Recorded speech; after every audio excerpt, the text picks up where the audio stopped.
This video contains a recorded tutoring session covering the topics of molar solubility and KSP.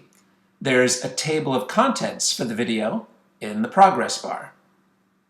Here are some YouTube controls which you may find useful while you're watching the videos. Let's review the idea of an ion. Can you remind me, what is the definition of the word ion? An atom with an electrical charge. Good. Or, to be more specific, it's an atom or a molecule with an electric charge. An ion is an atom or a group of atoms with an electric charge. So let's review a few ions. What would be the charge on a calcium ion? It would be 2+. Great. How do you know that that's the correct charge? Based on the periodic table. Based on the periodic table. Great. What's the charge on a chlorine ion?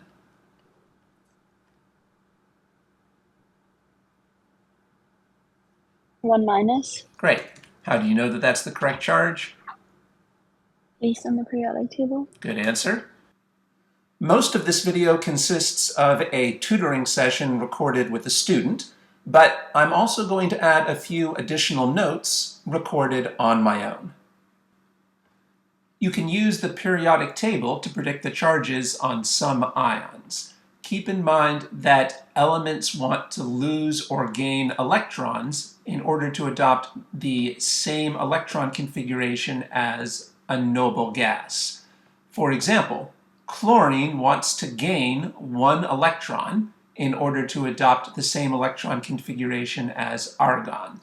That tells us that elements in this column of the periodic table tend to form -1 ions.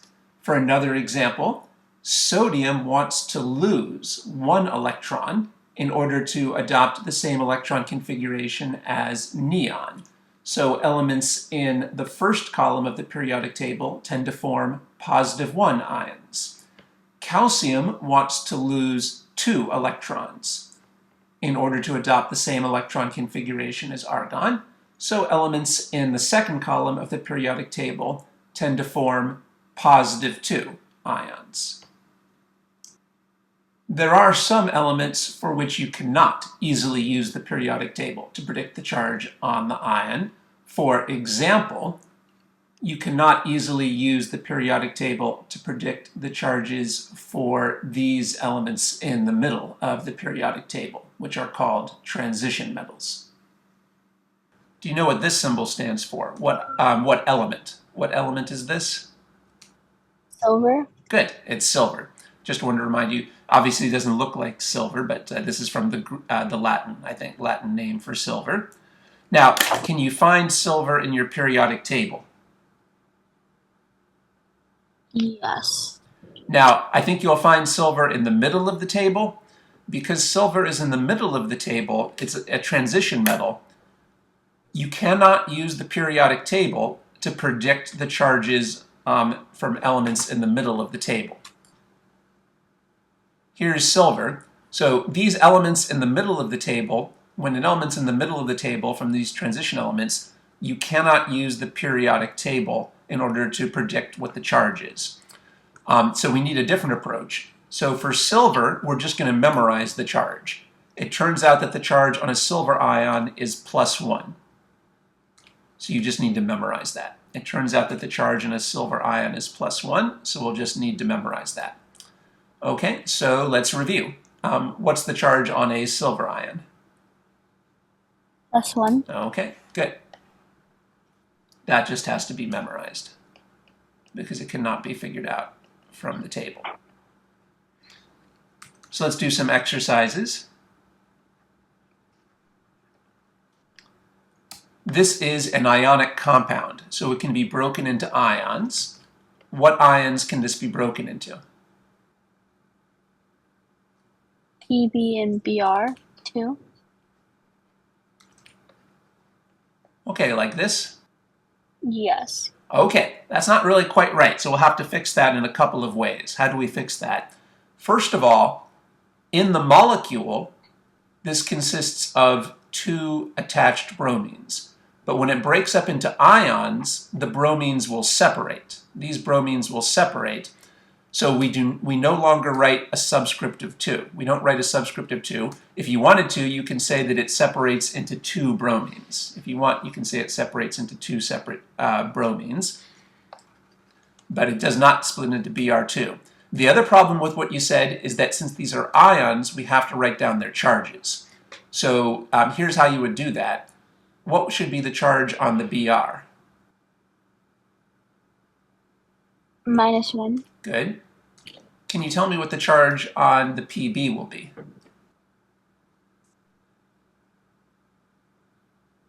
It would be +2. That was a good answer. That was a good answer. How do you know it's +2? Based on memorization. Oh, okay. All right. Now, that's not always going to work in all cases, so we need to find another approach that can confirm that.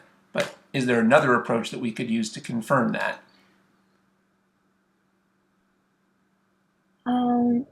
Well, since there's 2 Br, it'd be -2, so Pb should be +2. Great. That's what I was going for. That's right. So that's the correct analysis. So notice this is another charge that you cannot figure out from the periodic table. By the way, Pb stands for lead. Lead is just so far down in the table that the normal rules don't work very well. Lead is quite far down. The normal rules don't work very well for lead. Instead, we figure out the Br, and then we can figure out the lead from that. During the tutoring session, the student mentioned that she had memorized that the charge on a lead ion is +2. So I just wanted to mention that in general, there are actually 2 possible charges for lead ions, lead 2+ or lead 4+. So the only reliable way to know what the charge on the lead ions is in this particular compound is to say that in this particular compound, the lead must have a +2 charge in order to balance the negative charges on the 2 bromide ions. Okay, so that was good.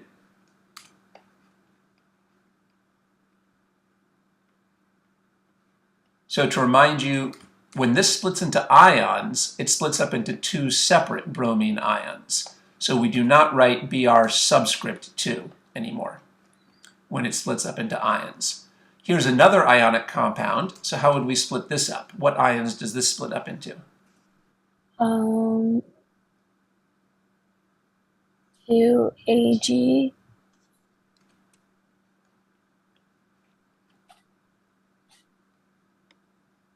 2-, and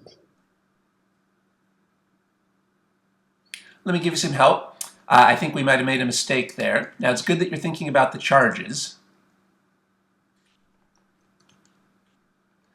But I'm not quite sure where you got this. Did you say this charge would be a 2-? yeah, because I did 2Ag, 2-. I don't know. I mean, 2+. Okay. Now, careful. So the charge refers to even though there's 2 of these, the charge refers to the charge on each individual ion. The charge refers to the charge on each individual ion. After all, here we have 2 Brs, but we didn't say 2- here, did we? We have 2 Brs. Each Br has a charge of 1-, not 2-. All right, but also I think you're getting a little confused because do you remember we talked about silver earlier today? Do you remember what did we say about silver? We said we have to memorize the charge on a silver ion. Do you remember what's the charge we memorized for a silver ion? +1. Right, that's right. So we should not be saying that this is a minus charge. We should not be saying this is a minus charge. We memorized earlier that silver has a +1 charge. So actually here this would split up into 2 silver ions. Each silver ion has a +1 charge. There are 2 of these, but we don't write +2 because the charge refers to each individual silver.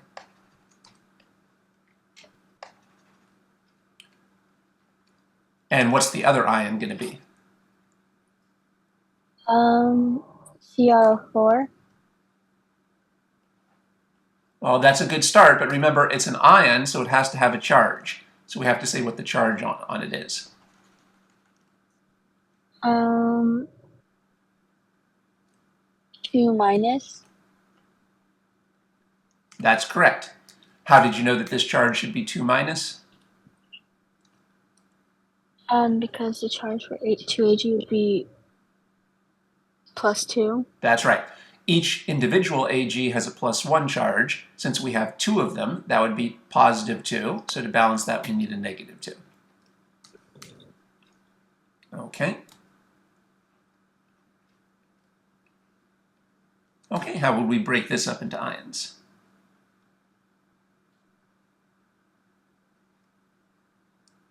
Let's put it to Fe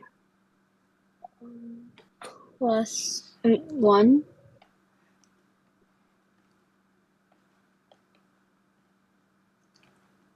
And OH minus. Okay.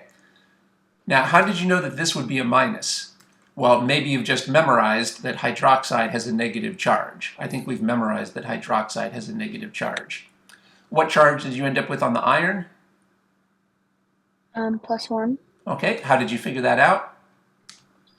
Because OH minus has a minus 1, so Fe should have a plus 1. Okay, now I don't know if that logic really made sense. Let's see. So that's true that this has a minus 1 charge. How many hydroxides are there in each molecule here? Oh, 2, so it'd be plus 2, sorry. That's right. So this is another one where we cannot figure out this charge from the periodic table. We can't figure out this charge from the periodic table, so we have to figure it out from the charge on the hydroxide, which we have memorized. Okay, well, it looks like we're having some trouble with those charges, but we'll have to try to keep practicing that as we go along. Let's move on to our next topic. So our next topic is going to be dissolution reactions. Previously, what we've been talking about is acid-base reactions. Previously, we've been talking about acid-base reactions, and now we're going to talk about a different type of reaction. We're going to talk about dissolution reactions. So what is a dissolution reaction? Well, a dissolution reaction is when a solid changes into aqueous phase. A dissolution reaction is when a solid changes into aqueous phase. So let's review this term aqueous. Can you remind me, what does aqueous mean? Dissolved in water. Dissolved in water, that's right. So you can see why these are called dissolution reactions. They're called dissolution because they involve a solid dissolving in water. A dissolution reaction is a reaction in which you start with a solid and the solid dissolves into the water.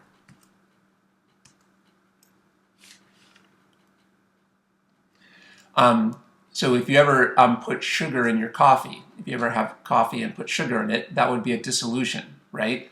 You pour the sugar in and the sugar dissolves in the coffee. That's an example of a dissolution reaction. Okay, so we need to get some practice with writing dissolution reactions. Remember that for the previous topic, when we were working with acid-base reactions, we had to be able to write down acid-base reactions. Now the topic is dissolution reactions, so we have to be able to write down dissolution reactions. So how would you write down the dissolution reaction for barium fluoride? Well, I'll show you how we would do that. First of all, the starting material will be the barium fluoride. Now they told us it's a dissolution reaction, so we know that in the starting material, the barium fluoride should be a solid.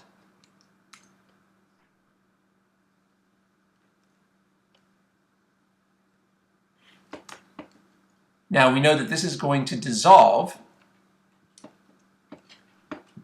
into the aqueous phase.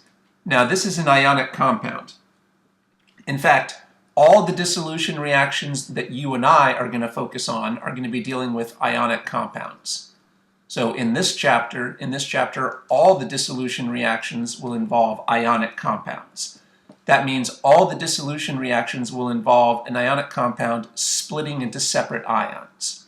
So can you tell me what ions will this split into? Well, you can tell me what should I write now on the right-hand side. if this is going to split up into ions? Ba2 plus aqueous plus F2 minus aqueous.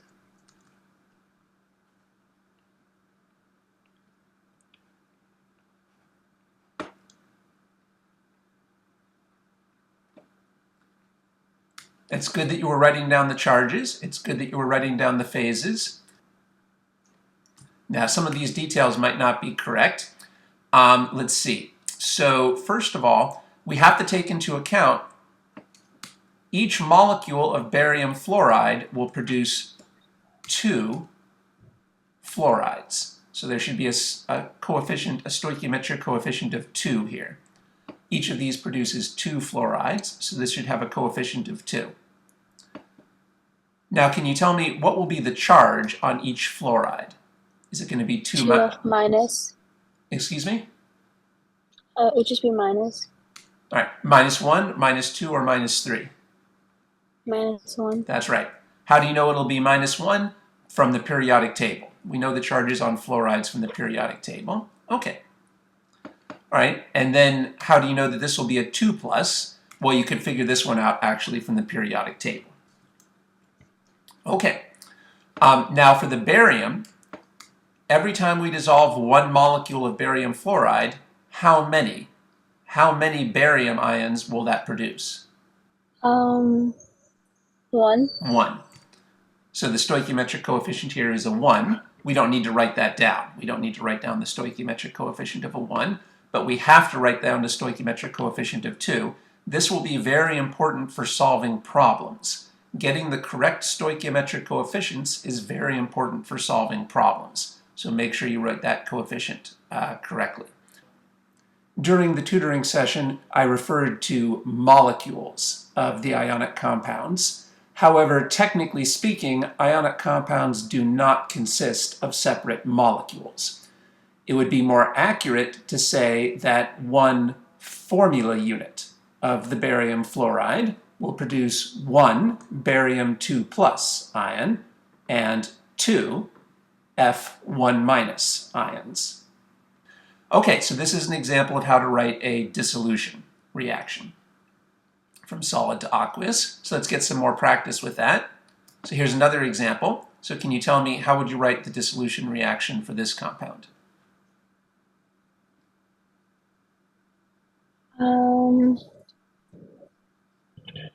Would be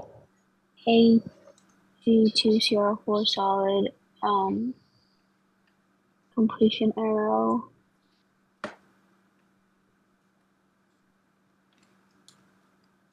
Two Ag plus aqueous plus CR4 2 minus aqueous. CrO4 2 minus aqueous. Okay, that's correct. That's correct then. Good. Notice that in order to get this right, you need to have memorized that silver forms a +1 ion. You can't figure this out from the periodic table, so hopefully you have memorized that silver forms a +1 ion. All right? Good.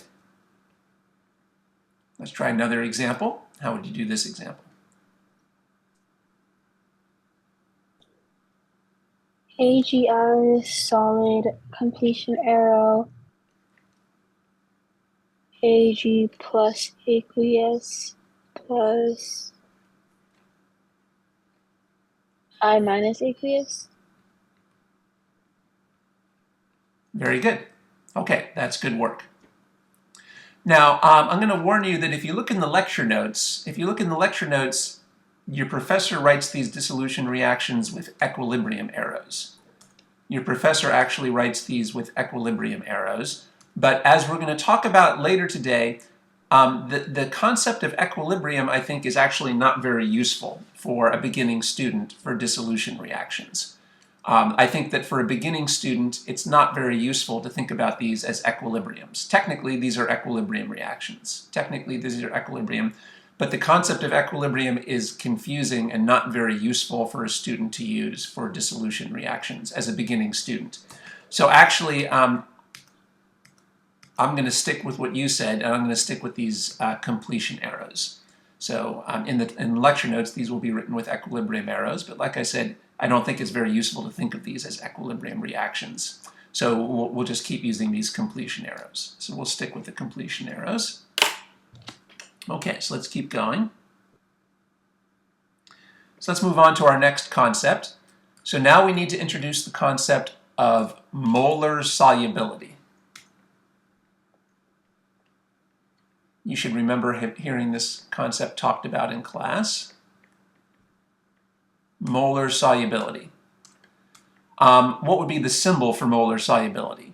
I believe your professor uses the symbol lowercase s for molar solubility. That's a logical symbol, S for solubility. Now, what's the definition? What's the definition of molar solubility? Let me give you a definition. The molar solubility of a compound is the maximum concentration of the compound that can be dissolved. The molar solubility of a compound is the maximum concentration of the compound that can be dissolved.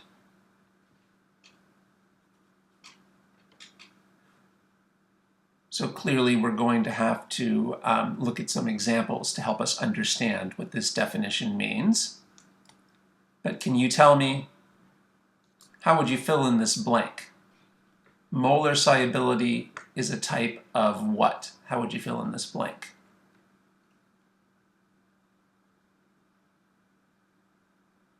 Concentration. Good. Okay. That might have seemed like a weird question, but that was the answer I was going for. You can tell from this definition that molar solubility is a type of concentration. So that should make, so we've dealt with concentration a lot in this semester. We've dealt with a lot of concentrations. So this is another type of concentration. It's the maximum concentration. It's the maximum concentration of the compound that can be dissolved in the water. So what would you say are the units? What would you say are the units for molar solubility? Molars. Great. What's the symbol for molars? Capital M. Great. How do you know those are the correct units? Well, because it's a type of concentration. Concentration has units of molars. So that was a good answer. Let me just warn you of one other thing. Sometimes we can just, another term, so sometimes instead of saying molar solubility, we might just say solubility. If you see the term solubility, that's the same as molar solubility. So sometimes in the lecture notes and in the exam problems, I occasionally see the professor just use the term solubility. When you see the term solubility, you should interpret that the same as molar solubility. So the units would still be molars. Okay, so as I was saying, in order to understand this concept of molar solubility, we have to look at some examples. So let's do that. Well, let's think about the compound magnesium hydroxide. It turns out that the molar solubility for magnesium hydroxide is 3.72 times 10 to the negative fifth molars. So let's try to understand what that means. So let's ask ourselves, what would happen if we added 2 times 10 to the negative fifth molars of magnesium hydroxide to water? So let's analyze that together. So to analyze this, we're going to have to start with the chemical reaction. So again, since we're dealing with solubility here, you should be thinking in terms of dissolution reactions. In this section today, we're always going to be dealing with dissolution reactions. So can you tell me, how would you write the dissolution reaction for magnesium hydroxide?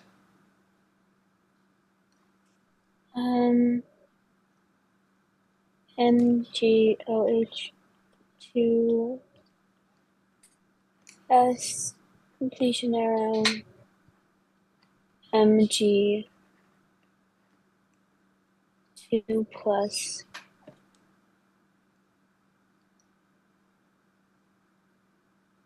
aqueous plus O, well, plus 2 OH minus aqueous. Good. We want to be careful to keep writing down the phases. So this is magnesium hydroxide solid that we're starting with. It's good that you were careful to include this coefficient of 2. Remember, these stoichiometric coefficients are going to be crucial for getting the problems correct. So we need to be careful to write the correct stoichiometric coefficients.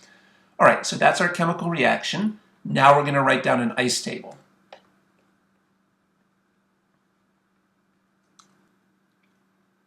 You should have already been introduced to the concept of an ice table in the earlier chapters of your course. But let's review the basic ideas behind the ice table now. An ice table has 3 rows: the I row, the C row, and the E row, which stand for initial, change, and end. The initial row, the first row, should reflect the concentrations of the starting materials and the products before the reaction begins. The change row should reflect the changes in the concentrations while the reaction is occurring, and the E row should reflect the values of the concentrations after the reaction has completed.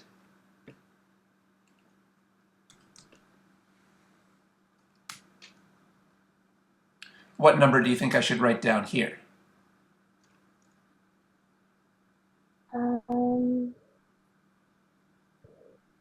3.72 times 10 to the negative 5 molars. Is that the correct number? So what are we supposed to write down here? What does this number mean? What does this number mean in words? The initial concentration. Oh, sorry, would be 2 times 10 to the negative 5 molars. That's right. This is the initial concentration of who?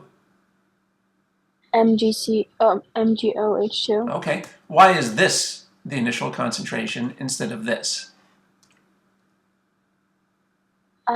Because we're adding the 2 times 10 to the negative 5 molars, but the 3.72 times 10 to the negative 5 is the molar solubility. Yeah, this is what we're actually adding to the water. This is what's actually being added to the water.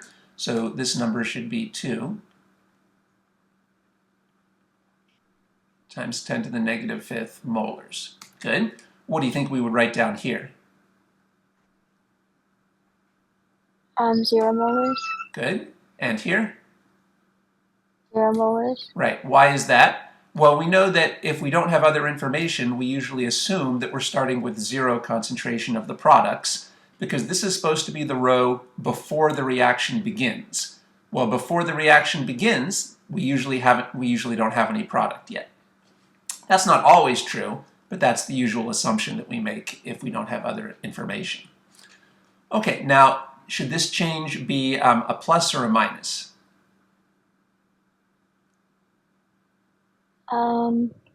Minus. How about this change? Plus.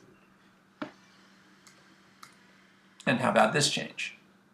Plus. Because the reaction will use up starting materials and produce products. But what should this number be? What should this number be? Well, let's think about that together. The question is, will all of the magnesium hydroxide dissolve? Will all of this solid dissolve or only some? Will all of this dissolve or only some? Well, remember, the molar solubility is the maximum concentration that can be dissolved. The molar solubility here is 3.72 times 10 to the negative 5th. So the amount of solid in this problem is less than the molar solubility. The amount of solid in this problem is less than this molar solubility, so all of this is going to dissolve. All of this is going to dissolve. Since all of it is going to dissolve, we're going to use up all of it.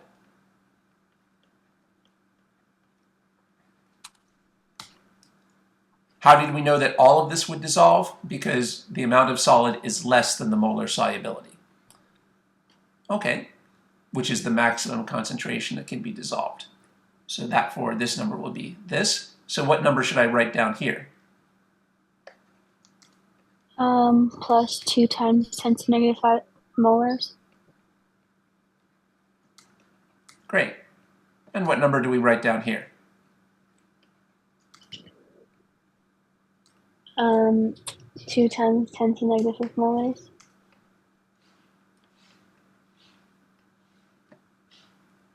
All right, now let's double check those to make sure those are correct. Why did you write down the same number here and here? Why did you write down those two numbers the same? Because they have a coefficient of 1. Sorry, so for HO minus, it would be 2 times 10 to the negative 5th, which would be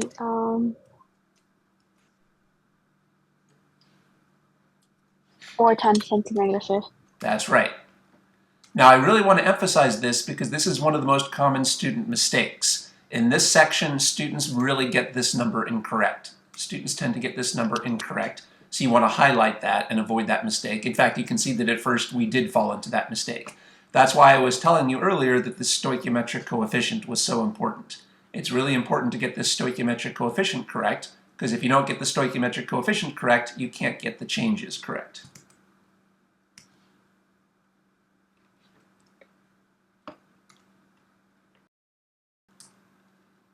Let's review the key ideas that we've just been discussing.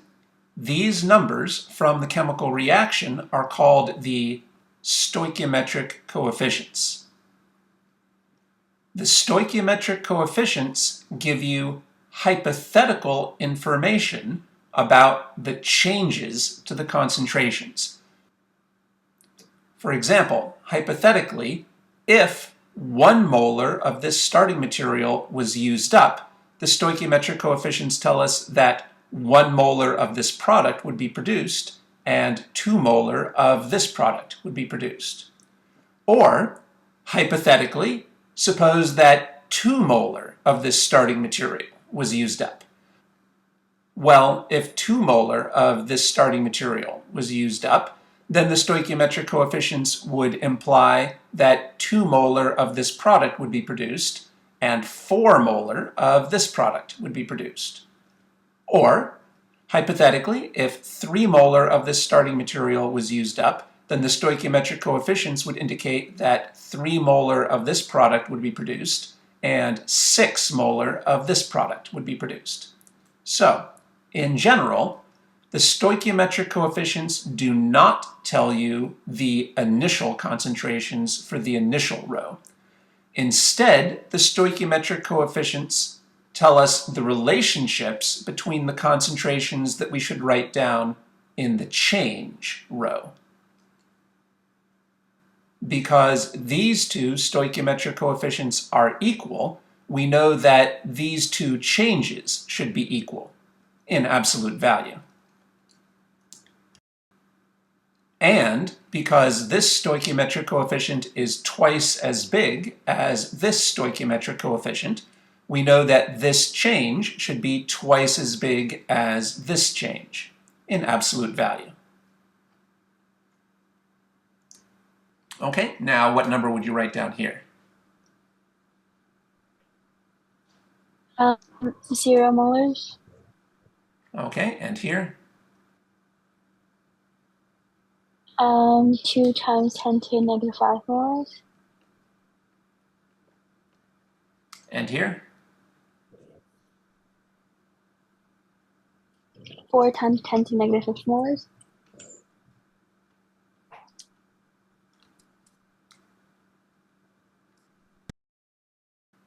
Two times 10 to the negative 5th molars minus 2 times 10 to the negative 5th molars equals 0 molars. So we know that the end concentration for the starting material is 0 molars.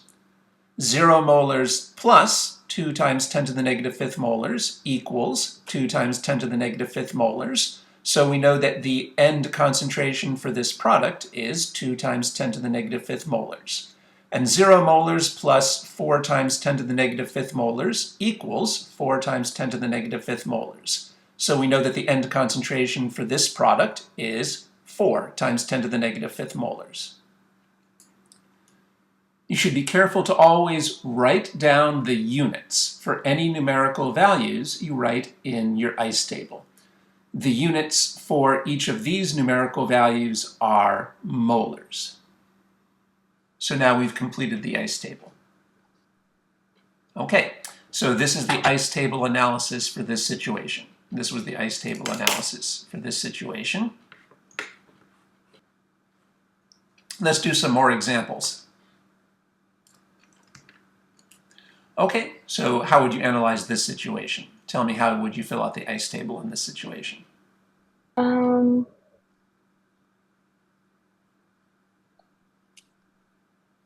For the initial of MgOH2, I would put 3 times 10 to the negative 5 molars.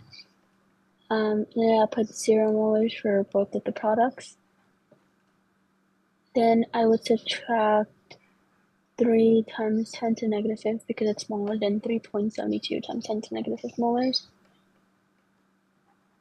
That was a good analysis. Then I would add 3 times 10 to the negative 5 molars for Mg2 plus, and then I would add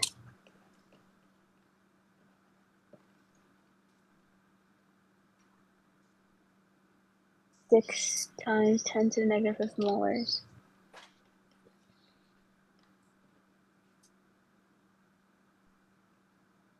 So then I would get 0 molars, 3 times 10 to the negative 5 molars, and 6 times 10 to the negative 5 molars.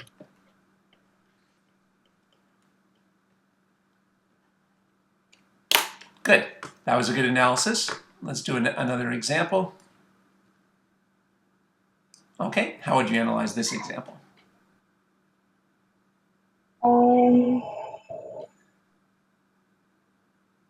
For the initial of MgOH2, I put 3.72 times 10 to the negative 5 molars. And for the products, I put 0 molars each. Good.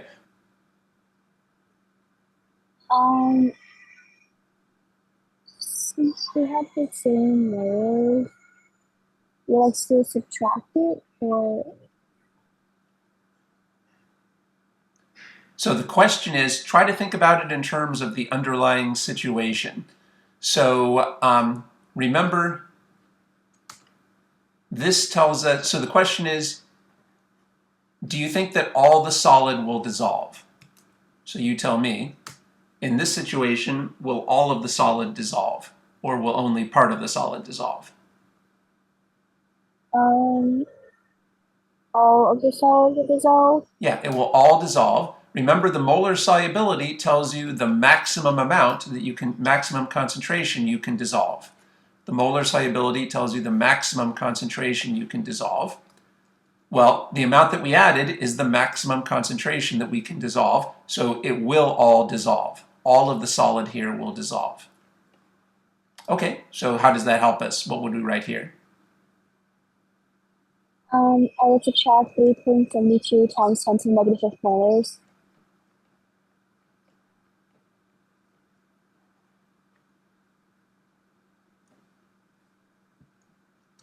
And then I would add 3.72 times 10 to the negative 5 molars. And I would also add 7.44 times 10 to the negative 5 molars.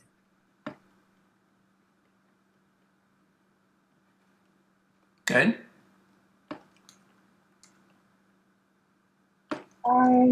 So then I'll get 0 molars for MgH2, 3.72 times 10 to the negative 5 molars, and 7.44 times 10 to the negative 5 molars.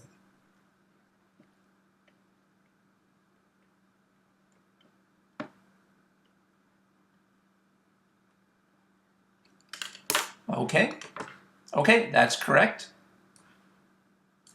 So we need to try another example.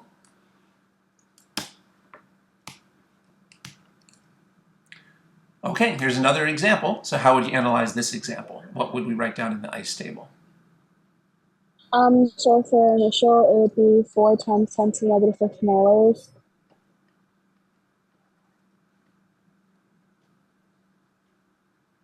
And then it would be 0 molars each for the products.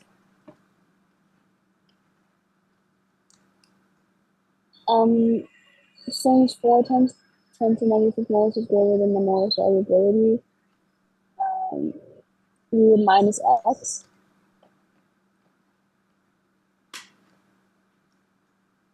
and then we would plus x or Let me mv2 interrupt you there. Okay. So let's see if that analysis really makes sense. Now, you said that this number, now the initial concentration, is greater than the molar solubility. So it's good that you noticed that. It's good that you noticed that. So then you said the change would be minus x. But let's ask ourselves if that really makes sense. Does this make sense? When do we write down an x? X stands for unknown. So we would write down an x when the change is unknown. We would write down an x when the change is unknown. But is the change unknown here? No, so we subtract 3.72 times 10 to the negative 5th molars.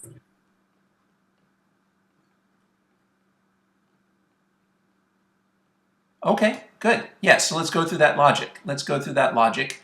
In this problem, are we going to be able to dissolve all of the solid or only part of the solid?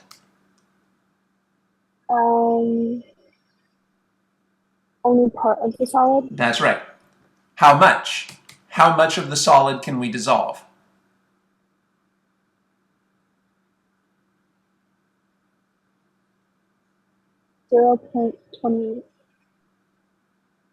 Oh, sorry, 3.72 times 10 to the negative 5th. Molars. That's right. That's the whole point of the molar solubility. The molar solubility, remember, tells you the maximum concentration of the solid that you can dissolve.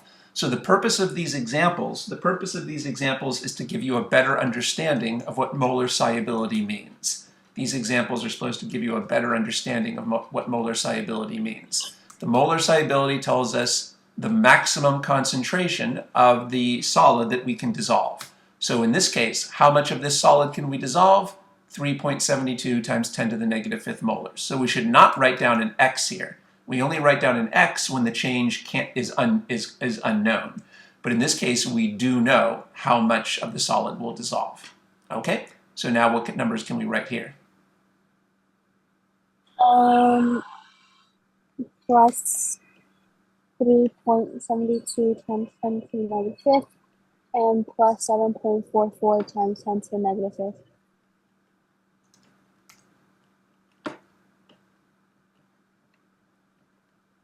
Molars.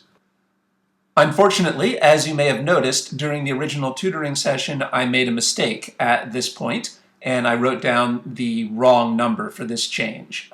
I should not have written down that this change was positive 3.2 times 10 to the negative 5th molars. Instead, I should have written down that this change is positive 3.72 times 10 to the negative 5th molars. These two stoichiometric coefficients are the same, so these two changes should also be the same in absolute value. Okay, good. And how about the last row? It would be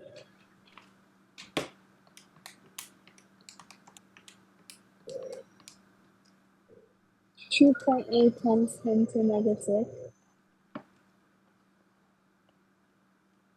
molars and 3.2 times 10 to the negative 5th molars and 7.44 times 10 to the negative 5th molars.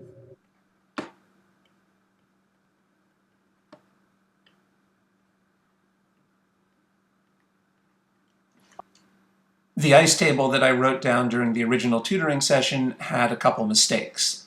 This is the correct way to write down the ice table for this example. Okay, good. So in this problem, were we able to dissolve all of the solid? No. Right, no. This is the amount that we could not dissolve. This is the amount that we could not dissolve. This is the amount that we could dissolve.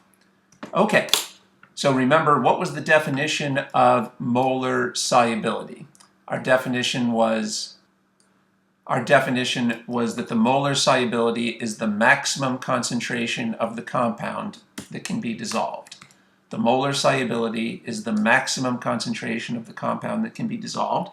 And I've been trying to explain to you what that concept means using these examples. I hope that by going through these examples, we've gotten a better idea of what molar solubility means. You might want to go back and review these examples again on your own to try to build a better intuition for what molar solubility means, because that's going to be the key to this topic. The key to this topic is understanding the concept of molar solubility. Okay, now for this topic, it's useful to use the ideas of saturated and unsaturated. The solution is saturated when you can't dissolve anymore. The solution is saturated when you can't dissolve anymore. The solution is unsaturated if you could dissolve more.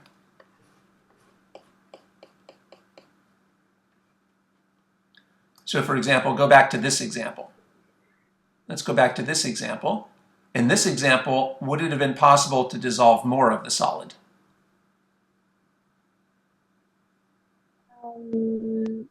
No. Maybe that question didn't make sense to you. If we added more, could we dissolve more?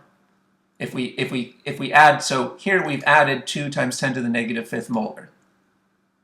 If we add even more, can we dissolve even more? If we add more of the solid, is there room to dissolve more? Yes. Yes, there is. How do you know? Because the molar solubility is 3.72 times 10 to the negative 5th. Okay, so we would say that this is a unsaturated solution. This solution was unsaturated because there's room to dissolve more solid. How about this example? Was this example saturated or unsaturated? Unsaturated. It's unsaturated because there's still room to dissolve more of the solid. How about this example? Was this example saturated or unsaturated? Unsaturated. Why did you say unsaturated? Oh, actually it's saturated. Why did you say saturated? Because there's no more room to dissolve the solid. That's right, there's no room to dissolve anymore. How can you tell that there's no room to dissolve anymore? Because both the initial concentration and the molar solubility were the same. That's right. So notice you can't tell whether it's saturated or unsaturated just by looking at the ice table. In order to tell whether it's saturated or unsaturated, you have to compare the initial amount to the molar solubility. So this concentration is saturated because there's no room to dissolve any more of the solid. And how about this case? Was this case saturated or unsaturated? Unsaturated. Oh, sorry, saturated. Okay, why did you say saturated? Because there's no more room to dissolve the solid since the initial concentration of MHOH2 was greater than the molar solubility. Okay, so there's no more room here to dissolve any more of the solid. All right, so as you can see, not all the solid did dissolve, so this was saturated. All right, so any situation, any solution could be either saturated or unsaturated.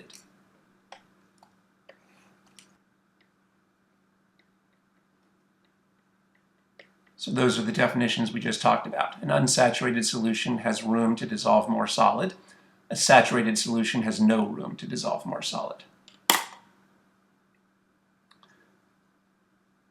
Why does the solid stop dissolving when the solution is saturated? Why does the solid stop dissolving when the solution is saturated? What's the intuitive answer? Why does the solid stop dissolving when the solution is saturated? Well, I'll give you an answer. In a saturated solution, the ions are too crowded, so there's no room to dissolve more ions. Why does the solid stop dissolving when the solution is saturated? Well, the intuitive explanation is that in the saturated solution, the ions have become too crowded, so that there's no room to dissolve more ions. So the idea is crowding. Saturation is based on crowding. An unsaturated solution is an uncrowded solution that has room to dissolve more ions. A saturated solution is a crowded solution where there's no room to dissolve any more ions.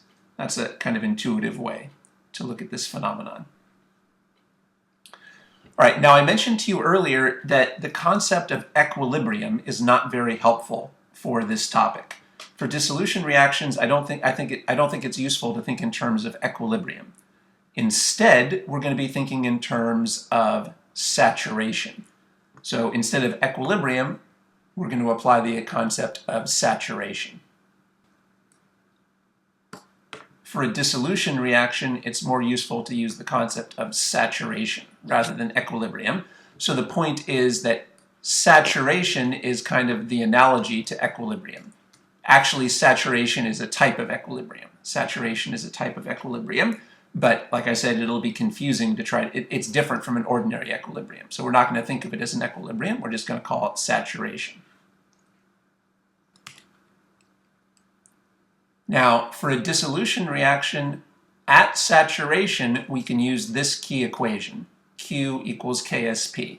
So this will be our key equation in this section. In this section, for this topic, our key equation will be Q equals KSP. You can only use this at saturation. You can only use this equation at saturation, Q equals KSP. Remember, we're thinking in terms of saturation rather than in terms of equilibrium. So what does this symbol KSP? The KSP is called the solubility product.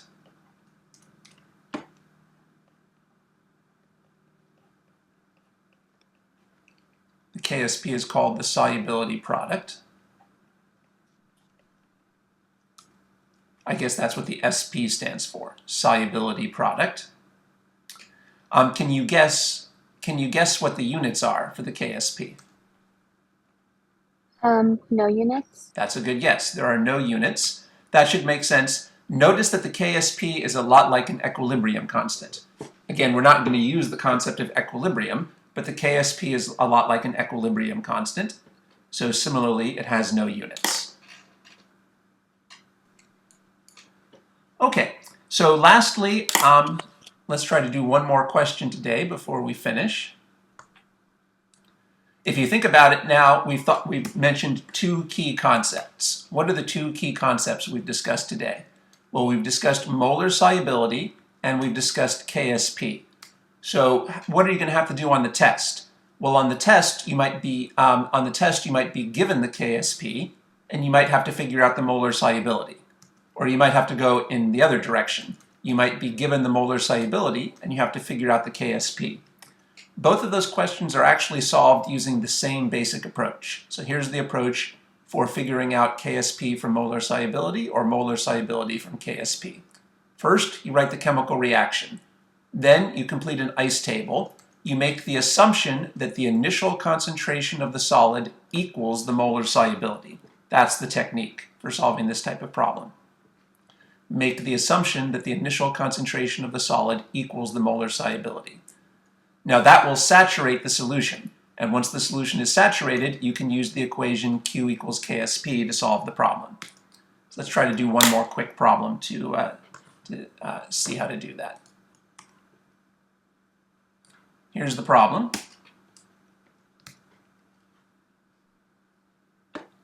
Calculate the molar solubility of FeOH2 in pure water. Let's go through this together. First, we have to identify the question. So can you tell me what is this question asking us for? What would be a good symbol? Remember, it's a good idea to write down a symbol. What would be a good symbol for what this question is asking us?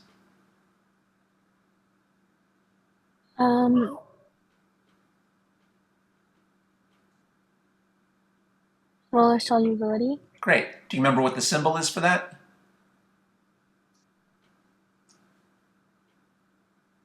We only briefly talked about it earlier, but earlier we said that we were going to use the symbol lowercase s for molar solubility. We're going to use the symbol lowercase s for molar solubility. So do you see, all right, so this is this type of problem. We have to calculate the molar solubility from the KSP. So let's go through that technique together. First, you have to write the chemical reaction. So can you tell me what would be the chemical reaction in this case? It'd be FeOH2 solid completion arrow, Fe plus 2 aqueous plus 2 OH minus aqueous. Good answer. That was step 1. You wrote the chemical reaction. How did you know to write a dissolution reaction? Well, because they talked about solubility. For solubility problems, we write dissolution reactions. Step 2, we complete the ice table. Now, what should we write here? What should we write in this initial position for the solid? Well, remember, we need to make an assumption. For these types of problems, we make the assumption that the initial concentration is equal to the molar solubility. We're going to assume that the initial concentration is equal to the molar solubility. So this initial concentration should equal the molar solubility. That's the technique. Now, we don't know what the molar solubility is. So we're going to have to use a symbol. We'll use the symbol S. Since we don't know the molar solubility, we'll say that the initial concentration is S. So that's how we can make the assumption that our initial concentration will be equal to the molar solubility. Then this will be 0 molar and 0 molar. Let's try to fill out the rest of the table. And then we do minus S since it's equal to each other, and plus S and plus 2S. That's good that you said 2S. You've got to include this 2. Remember, the stoichiometric coefficients from the chemical reaction tell you the relationships between the changes to the concentrations. This stoichiometric coefficient is equal to this stoichiometric coefficient, so this change should be equal to this change in absolute value. This stoichiometric coefficient is double this stoichiometric coefficient. So this change should be double this change in absolute value. Now, how did you know that all of the solid will dissolve? I think you really already mentioned that. How do we know that all the solid will dissolve? Because we're adding an initial amount that's equal to the molar solubility. So by definition, it can all dissolve. By definition, if you add an amount that's equal to the molar solubility, all of it can dissolve. All right, so we know that all of this will dissolve. So then what's our final row? 0 molars, S and 2S. Great. So that was step 2. We completed the ice table, making the assumption that the initial concentration equaled the molar solubility. Now we're ready for step 3. Since the solution is saturated, we can write down the equation Q equals KSP. How do we know it's saturated? It's saturated because we added the molar solubility. If you add an amount that's exactly equal to the molar solubility, you will exactly saturate the solution. Now let's continue. What can we write down for Q? What can we write down for Q? S multiplied by 2S over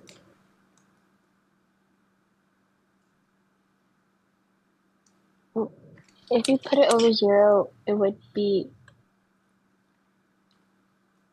you wouldn't get an answer. Let me give you some help with that. Remember, you should try to write the general expression before you plug in specifics. So let's do the general expression first. What would be our general expression for Q? The concentration of Fe2 plus multiplied by the concentration of 2HO minus divided by the concentration of FeOH2. Okay, I think we're getting confused there in a couple different ways. All right, first of all, this is a solid, right? Oh, yes. So is that included in the Q expression? No. No. What do we do when we have nothing to write down in the denominator? I think we talked earlier, when there's nothing to write down in the denominator, we just write down a 1 in the denominator. Or make it even simpler, we'll just leave the denominator out. All right, next, we don't write 2 OH minus here, because this is just supposed to be the identity of the species. So we just write down hydroxide. But I think you forgot something. I think you forgot the exponents. Do we need any exponents here?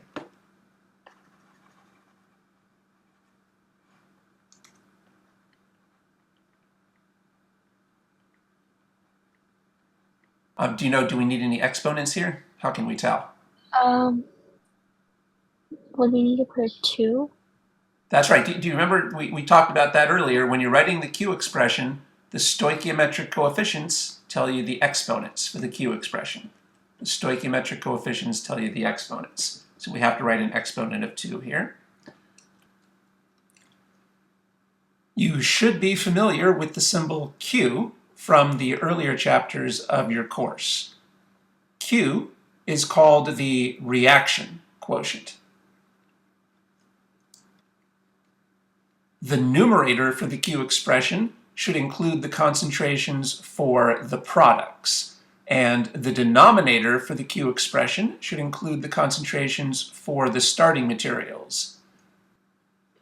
But the Q expression should only include concentrations of species that are in aqueous and gaseous phase. The Q expression should not include concentrations of species in solid or liquid phase. For this reaction, the products are both in aqueous phase, so the concentrations of both products should be included in the numerator for our Q expression. For this reaction, the starting material is in solid phase, so the concentration of the starting material should not be included in the Q expression. Since we don't have anything else to write in the denominator for this Q expression, we could simply write the number 1, or, better yet, we could leave the denominator out completely. The stoichiometric coefficients from the chemical reaction are used as the exponents in the Q expression. This stoichiometric coefficient is a 1, so this exponent is a 1. This stoichiometric coefficient is a 2, so this exponent is a 2. Raising a number to an exponent of 1 doesn't change the value of the number, so we can simplify by leaving this exponent out. However, it is very important to remember to include this exponent. So, here is our final result for the Q expression for this chemical reaction. From the earlier chapters of your course, you should be familiar with these brackets symbols. You should know that the brackets symbols are read as the concentration of. So, in general, this symbol would be read as the concentration of species Y. This symbol would be read as the concentration of iron 2+ ions, and this symbol would be read as the concentration of hydroxide ions.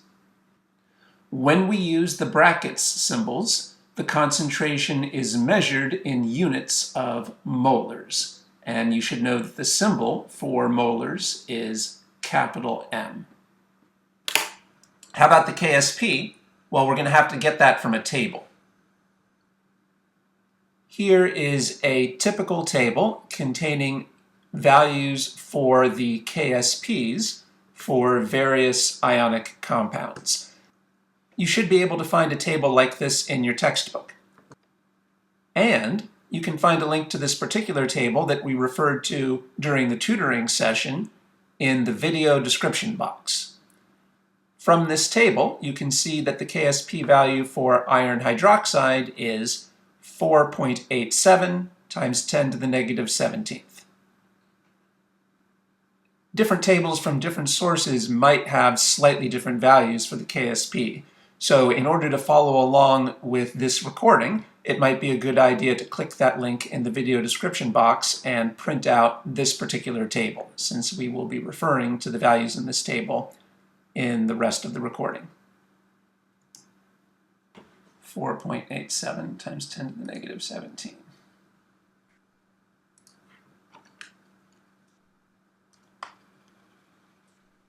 Okay. All right, so now what am I going to write down on the left-hand side? What can we plug in on the left-hand side now that we have this general expression for Q? We can plug in S for Fe2 plus and 2S for HO minus.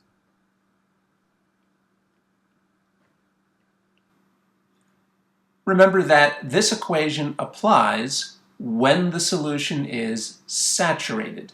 This solution will be saturated after the reaction has completed. Therefore, the concentrations in the end row refer to the saturated solution. Therefore, for the concentrations in this Q expression, we should plug in the concentrations from the end row. For the concentration of the iron 2 plus, we plug in this concentration of S. And for the concentration of the hydroxide, we plug in this concentration of 2S. Remember that the concentration of the hydroxide also needs to be squared. Remember that the brackets symbols are read the concentration of. Therefore, this would be bad notation. This is good notation because it makes good sense to say the concentration of iron 2 plus ions times the concentration of hydroxide ions squared. And this is also good notation. But this is bad notation because it doesn't make sense to say the concentration of S multiplied times the concentration of 2S squared. Doesn't make sense to say that, so this would be bad notation. Okay, now remember the question was asking us for the molar solubility. The symbol for molar solubility is S. So if you solve this equation for S, you'll have the answer. If you solve this equation for S, you'll have the answer. Well, I know you told me you had to leave today now, so I guess we won't have time to quite finish this. So you can try to finish this on your own. You can try to work on this mathematics on your own. So try to finish that on your own, but I guess that's our time for today. So let's wrap things up. All right, so just to remind you, this is the technique we just learned for this type of problem. Here's the three-step method when you have to figure out the molar solubility from the KSP or the KSP from the molar solubility. We'll have to practice this some more in our next session, but you can finish this problem on your own. Let's review some math ideas that will be useful for solving the problem that we were just looking at. Please try to decide whether each of the following general mathematical equations are true or false. Please pause the video and give that a shot. Okay, here's the answer. In general, these two mathematical equations are true, but these two mathematical equations, in general, are false. That means that, in general, you can distribute an exponent over a multiplication, and you can distribute an exponent over a division. However, you cannot distribute an exponent over an addition or over a subtraction. Pause the video and see if you can find a legal way to rewrite this expression. Here's the answer. When you are multiplying two numbers with the same base, you can add the exponents. Here is the algebra for completing the problem. For the sake of clarity, I've included every little step of the algebra. In this line, we used this rule to justify distributing this exponent over the multiplication. And then in this line, we used this rule, which says that since we are multiplying two numbers with the same base, we can add the exponents. Now, in this line, we have to calculate the cube root. Do you know how to find a cube root on your calculator? Here's how you can find a cube root on a TI-84 type calculator. You hit the Math button, and then you can see that option 4 here is cube roots, option 4. So in this case, we'd be taking the cube root of 1.2175 times 10 to the negative 17.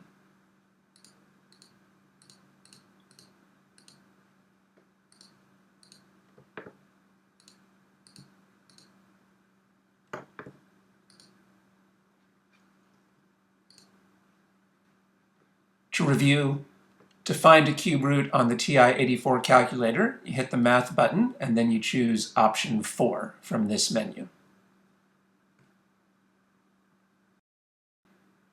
If you have a different type of calculator, then it might be useful to be familiar with this general rule.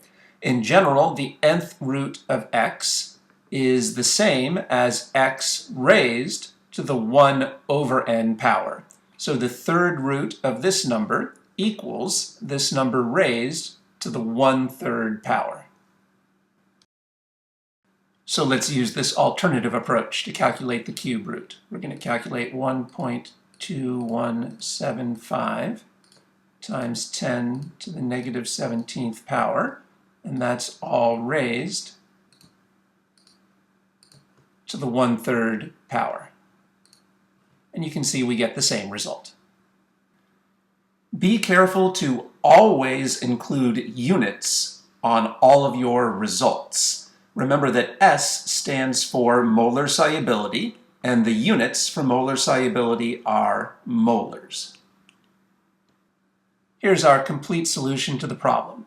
The answer is that the molar solubility is 2.30 times 10 to the negative 6 molar.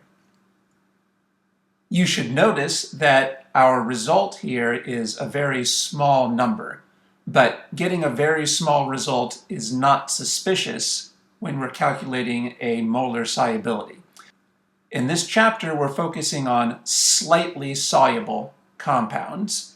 Since the compounds in this chapter will generally be only slightly soluble, they will generally have low molar solubilities. What are the common student mistakes on this type of problem? Well, for example, students often write this change as S, when because of this stoichiometric coefficient, it really should be 2S. This stoichiometric coefficient is twice as big as this stoichiometric coefficient, so this change should be twice as big as this change in absolute value. On the other hand, this stoichiometric coefficient is the same as this stoichiometric coefficient, so this change should be the same as this change in absolute value. Another common mistake, students often forget to include this exponent of 2, which is required because this stoichiometric coefficient is 2. So to summarize, this stoichiometric coefficient ended up affecting our solution at 2 different points, at this point and again at this point. Here again is the general method. We used this method on this problem to find the molar solubility from the KSP. First, we wrote the chemical reaction. Then we completed the ice table, making the assumption that the initial concentration of the solid is equal to the molar solubility. Then, that assumption assures that the solution will now be saturated, so we can then use the equation Q equals KSP to solve the problem. Why do we make the assumption that the initial concentration is equal to the molar solubility? Simply because that is a useful assumption for solving this type of problem. You can see that it was useful because when we made that assumption, we really were able to figure out a value for S. This is a very common type of problem on exams, so you should make sure that you understand how we used this method to solve this problem. In fact, now would be a good time to pause the video, take a blank piece of paper, and try this problem again from scratch to make sure that you really do understand the method for solving this type of problem. As I said, you can be confident that you'll probably see multiple problems like this on your exam. I sent you this new table. So this is a new table that we haven't worked with before. This is a table of solubility product constants. I think you'll probably be given a table like this on the exam. Do you have a copy of this table with you today? Yes. Okay, so that would be a good table to have with you in the tutoring sessions now. Okay, here's a new question. So let's try this problem. Talk me through how would you attack this.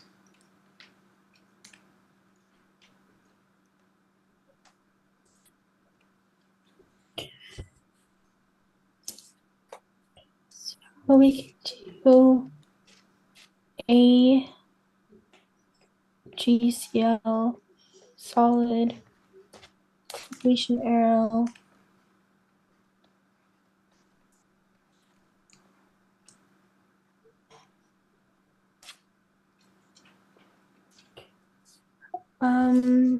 Ag plus aqueous plus Cl minus aqueous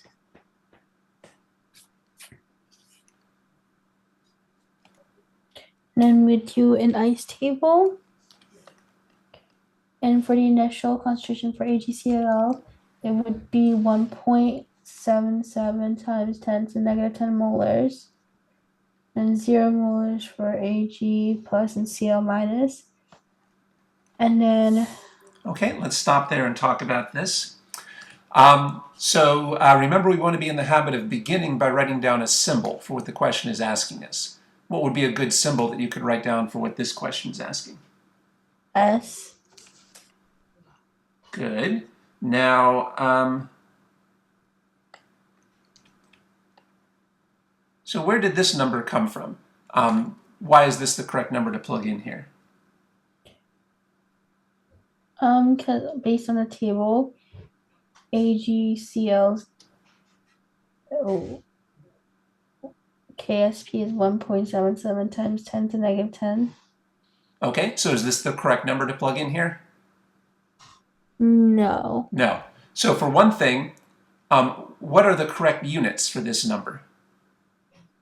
No units. That's right. So you can see that we can see that we were on the wrong path because we expected to put something in molars here. We expected to put a number that's in molars here, but those numbers in the table are not in the correct units. So it looks like we got off to the wrong start here. So we'll have to erase this number.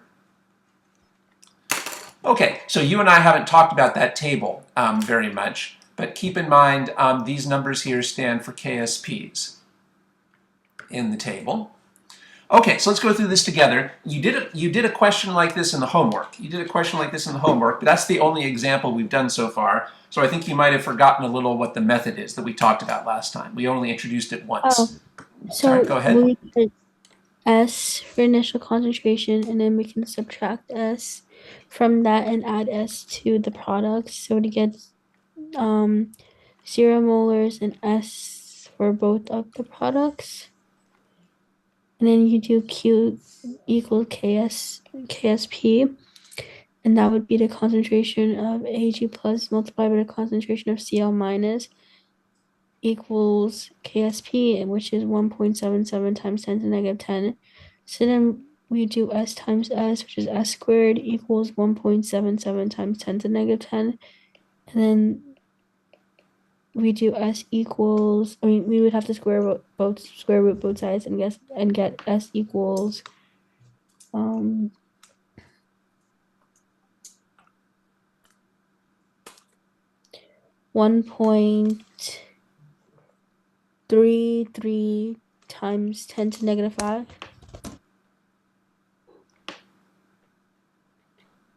Molars. That's good that you put in the units.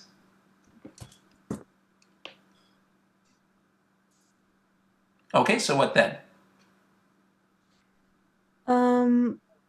That would be our final answer. Okay, good. Good. Here is a complete solution for the problem, including every little step of the algebra. Good. All right, so this is the new type of question we were working on last time. We got a little stuck here, so let's review how to attack this. Notice here, I think part of the reason why you got unstuck was because you had written down this symbol for the question. So remember, it's good to get into the habit of writing down a symbol for the question. I think writing down the symbol S might have helped you to see that it was useful to put an S into the table. So here's the method that we're using. This is the method for figuring out the molar solubility from the KSP. You wrote the chemical reaction, you complete an ice table, and here's the part that gave us some difficulty. Remember that we should make the assumption that the initial concentration is equal to the molar solubility. To solve this type of problem, the correct method is to assume that the initial concentration equals the molar solubility. That's the reason that we wrote down S in this cell. We wrote down S because that's the assumption that the initial concentration of the solid equals the molar solubility. Now, since that will saturate the solution, adding that amount will saturate the solution, so then we can use the equation Q equals KSP to solve the rest of the problem. So this is the method you should be thinking about when you're solving this type of problem. Okay.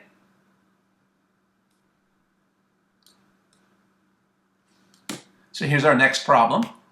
Take a look at this question and then tell me how you would start working on this problem.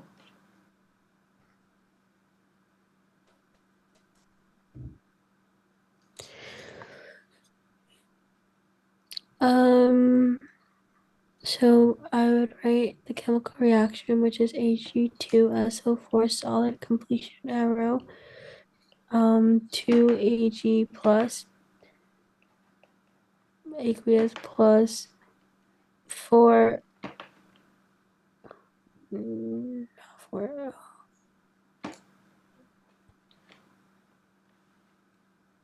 it would just be SO4 2 minus That's good. aqueous. That's good. So that's good that you took your time there. That's good that you took your time there and figured out the correct way to write the ion. This is the correct way to write the ion. Let's pause though and make sure we're being systematic. Remember that systematically we want to be in the habit of beginning by writing down a symbol for what the question is asking us. So what would be a good symbol for what this question is asking us? KSP. Good. So let's stop and talk about that for a second. This is a new type of problem, right? This is different from the previous question, but we can use this same method. This method also applies when you're trying to figure out the KSP from the molar solubility. So let me just remind you, here's the method that we expect to use. We expect to write the chemical reaction, then we're going to try to complete an ice table. We're going to make the assumption that the initial concentration of the solid is equal to the molar solubility. The key to the ice table is that we need to assume that the initial concentration of the solid is equal to the molar solubility. That will saturate the solution, so then you can use the equation Q equals KSP to solve the question. Okay, so with that in mind, how would you continue? What would be the next step to apply this method? I would make an ice table. And the initial concentration for Ag2SO4 would be 1.4 times 10 to negative 2 molars. Okay, excellent. How did you know that this was the correct number to write here? Because it tells us in the question. It tells us what does it tell us about this number? What does this number represent? The molar solubility. That's right. Well, that's exactly what we wanted to use. We wanted to assume that the initial concentration was equal to the molar solubility. So that's good. Okay, excellent. So let's continue. And it would be 0 molars for the products.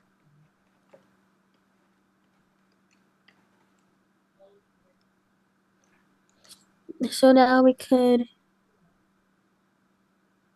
minus 1.4 times 10 to negative 2 molars. Then we can add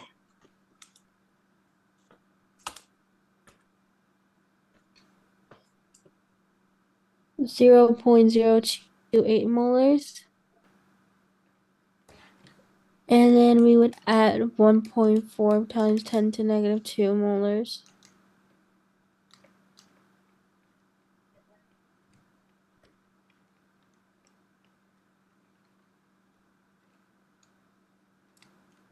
So then it would be 0 molars, 0.028 molars, and 1.4 times 10 to negative 2 molars.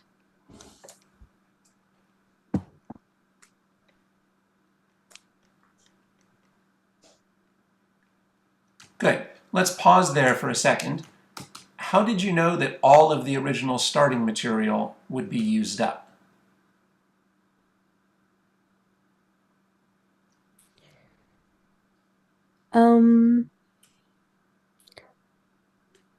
Because it would be the same as the molar solubility. Because we started with the molar solubility. We added the molar solubility. Well, by definition, the molar solubility is the maximum amount that can be dissolved. So we know that this entire amount can be dissolved. So we're going to use up this entire initial amount because that amount is the maximum amount that can be dissolved. Okay, that's all good so far, so let's continue.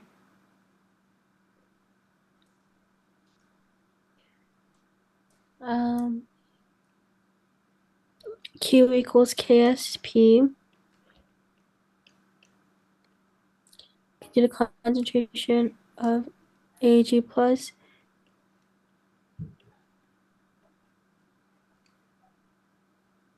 We would put 2 in front of that. Inside the bracket or outside the bracket? Outside. Like this? Yes. Okay. Now I don't think that's the method that we've seen before. That's not the actual. That's not the method we've learned for writing down. Well, for writing down a Q. There's no reason to put a 2 here. Were you thinking of a 2 exponent? Oh, yes. Okay. So remember the method for writing down Q. The stoichiometric coefficients from the chemical reaction become the exponents in the Q expression. You might have thought you should write down a 2 here because there's a coefficient of 2 in the chemical reaction.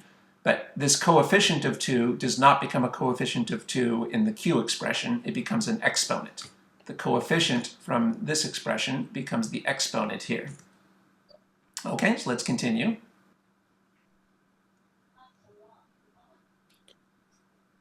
Then we can multiply by the concentration of SO4 2 minus. And then we can equal that to KSP. And then we can do 0.028 squared multiplied by 1.4 times 10 to negative 2 equals KSP. And we would get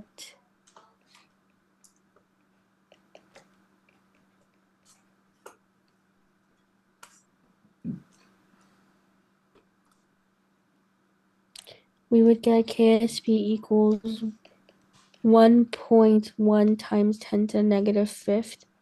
No units, and that would be our final answer.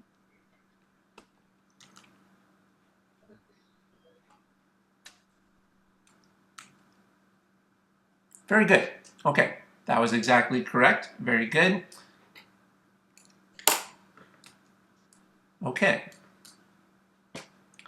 So to review here, so notice that we've now seen how to solve 2 different types of questions. Some questions give you the molar solubility and ask you for the KSP. That was this problem. Other problems give you the KSP and they ask you for the molar solubility. That was the previous question. It didn't actually, this problem didn't tell us the KSP, but we're always given the KSP because we can look at the table for the KSP. So there's 2 different types of questions, but notice that we use the same basic approach for both questions. We use the same approach for both of those types, but the big difference is if they ask you for the molar solubility, then you don't know what the molar solubility is. So you have to represent the molar solubility in your ice table with an S. But if they tell you the molar solubility, then you do know what the molar solubility is. So then you do not use an S in your ice table. Instead, you represent the molar solubility with a number. So notice sometimes we'll have to represent the molar solubility in the ice table with an S. Sometimes we'll represent with an actual number. Remember again, I encourage you to begin the problem by writing down a symbol for what the question is asking you.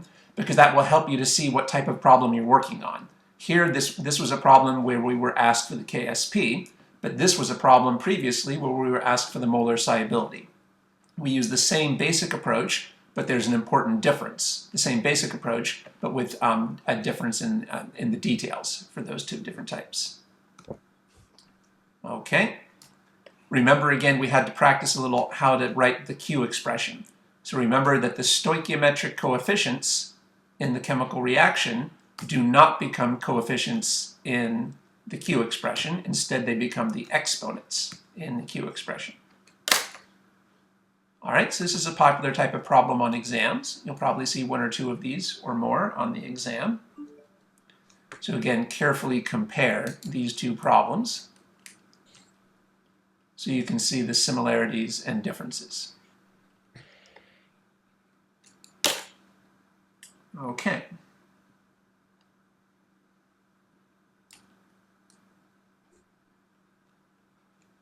So suppose I tell you that compound Y is more soluble than compound Z. If I tell you that Y is more soluble than Z, what do you think that means in other words? Can you think of any simpler terms to express that? What does this tell us? What does this mean, do you think?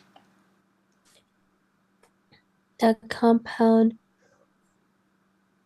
Y has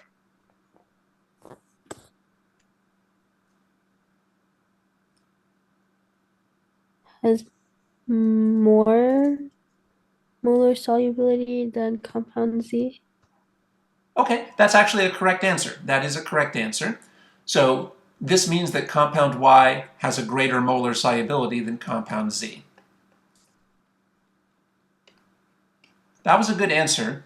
That was a good answer, except remember I was asking to also put it in simpler or more common sense terms. So can you rephrase this again in simpler or more common sense terms? What does this actually mean in simpler or more common sense terms?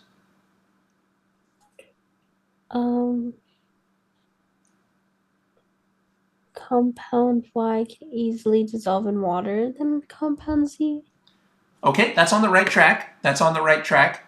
Let's just try to improve that. So who can we dissolve? So can we dissolve an infinite amount of the substance, or is there probably going to be a limit? There'll probably be a limit. That's right. Well, who can we dissolve more of? Can we dissolve more Y, or can we dissolve more Z? More Y. Okay, so that would be the simpler, more common sense terms. We can dissolve more Y than Z. Let me remind you of the example that we went over last time. Remember, this is the example we looked at in our last session. We saw that magnesium hydroxide had a molar solubility of 3.72 times 10 to the negative fifth molar. And then we did some examples. We asked what would happen if you add 2 times 10 to the negative fifth molar of the solid. So if you add 2 times 10 to the negative fifth molar of the solid, can that all dissolve?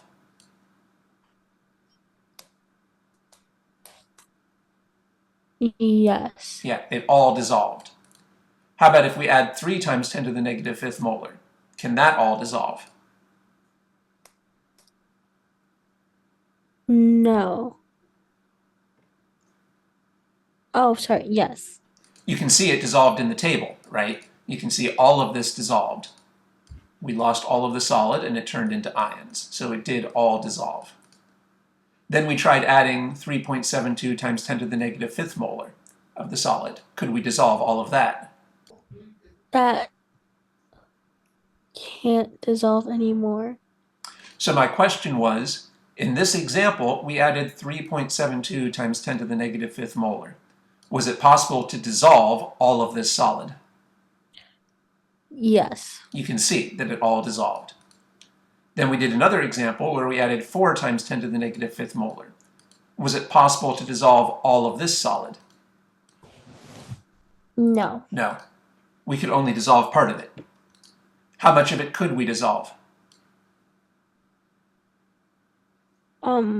only 3.72 times 10 to negative 5 molars. That's right. And how much of it did not dissolve?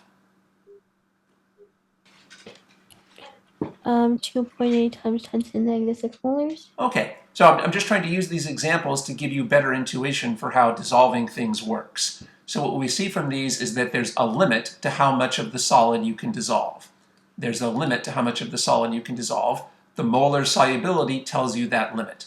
So if you add an amount that's less than the molar solubility, you can dissolve all of the stuff that you added. If you add an amount that's less than the molar solubility, you can dissolve all of what you added. In fact, if you add an amount that's equal to the molar solubility, you can still dissolve all that you added. But if you add an amount that's greater than the molar solubility, only part of it will dissolve, and part of it will not dissolve. Now that's true for every solid. Each solid has a limit to how much you can dissolve, but the limit is different for each solid. Remember, the limit is called the molar solubility. The molar solubility of each solid tells you the limit of how much of that solid you can dissolve. Different solids have different limits. So if we say that compound Y is more soluble than compound Z, that means that we can dissolve more of Y than Z, because compound Y has a greater molar solubility than compound Z. So the limit for how much Y we can dissolve is greater than the limit of how much Z we can dissolve. In the tutoring session, I said that each solid has a limit to how much you can dissolve. But actually, for the sake of accuracy, I should mention that there are some solids for which there is no limit to how much you can dissolve. In this chapter of the course, we are focusing on the solids which do have a definite limit to how much you can dissolve. All right, I hope that gave you a little more intuition for what it means to say that Y is more soluble than Z. So remember that technically, in order to tell who is more soluble, you have to compare their molar solubilities. To compare who's more soluble, you would compare their molar solubilities.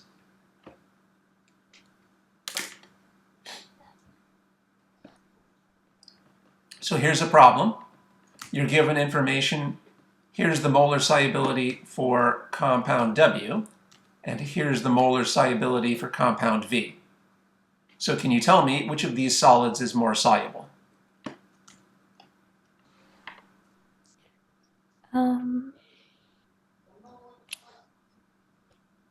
Compound V. Okay, and why did you say that V would be more soluble?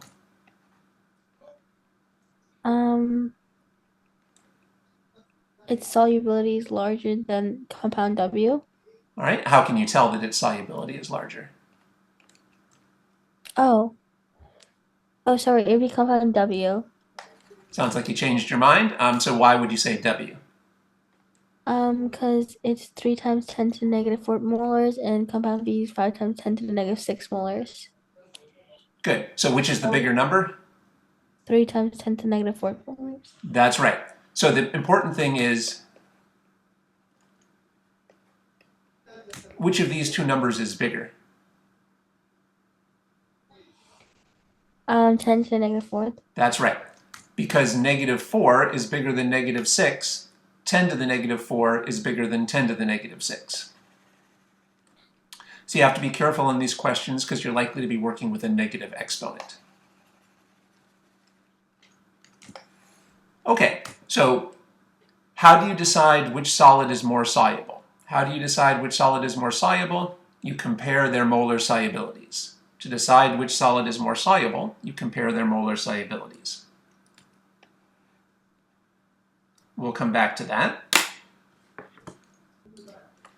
Can you answer this question? Can you tell me how many ions would this solid dissolve into? 1 ion, 2 ions, 3 ions, 4 ions?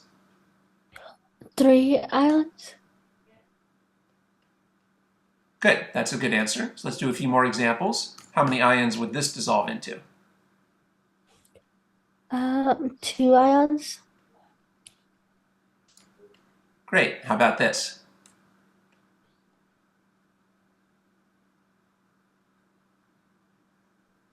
6 ions. Okay, that seems like a big number, so let's make sure we're getting that correct. What are the ions? What are the specific ions that this would dissolve into?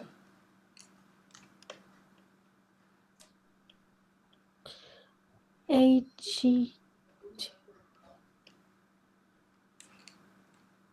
Let's write so you can figure this out by writing down the chemical equation. So let's write down the dissolution equation. Here's the left-hand side. What would you write down on the right-hand side here? 2Ag plus Cr form 2 minus. Those would both be aqueous. Oh, so it's 3 ions? Sounds like you had a couple different answers. What was your final answer? 3 ions. Okay, 3. 3 ions. 2 silvers and 1 chromate. 2 silvers and 1 of these. So it looks like we were getting a little confused on this. Maybe we're trying to count the chromium separately from the oxygen. I'm not quite sure what your thought process was, but the way that this works is this splits up into 2 silver ions and 1 CrO4 2O minus ion. This is a complete ion. Remember, can you remind me, what's the definition? What's the definition of the word ion? A molecule or atom with an electric charge. That's right. So my point is, ion does not have to refer to a single atom. You can have an ion that consists of a group of atoms. So this is an ion that consists of a group of atoms. So this does not break up into separate pieces. This is all one piece. Okay. So we decided, what was our final answer? What was our final answer for this problem? How many ions did we get?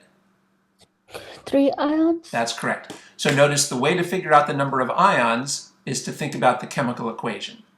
The most reliable way to get the correct number of ions is to think about the chemical equation you would write down. Now, the point I was trying to make here then is that different compounds can dissolve into different numbers of ions. Different compounds can dissolve into different numbers of ions. For example, this compound dissolves into 3 ions, but this compound dissolves into 2 ions.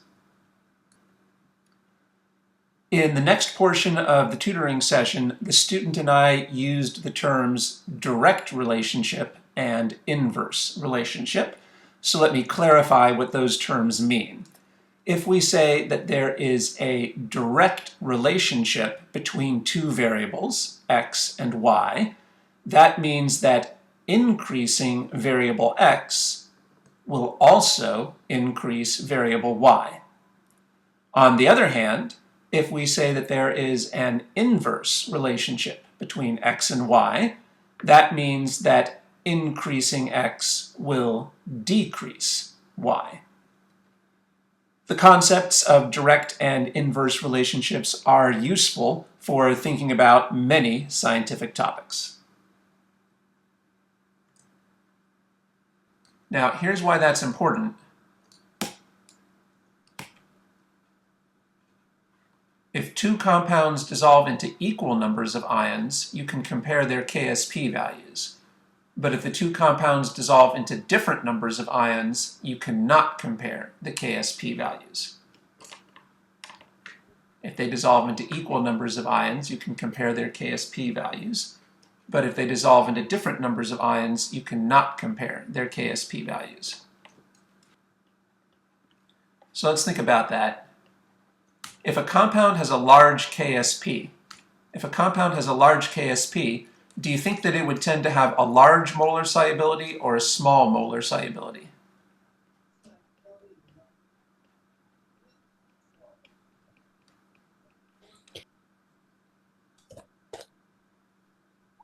Would it be an inverse relationship with less molar solubility? Okay, let's think about that. So let's go back to the examples we did earlier.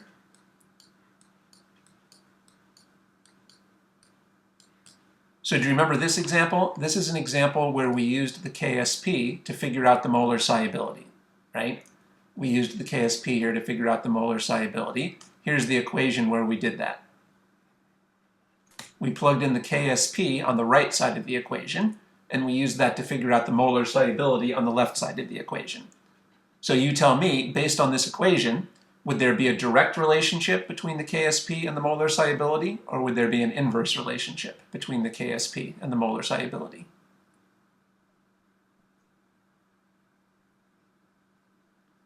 An inverse relationship, Why did you say that? because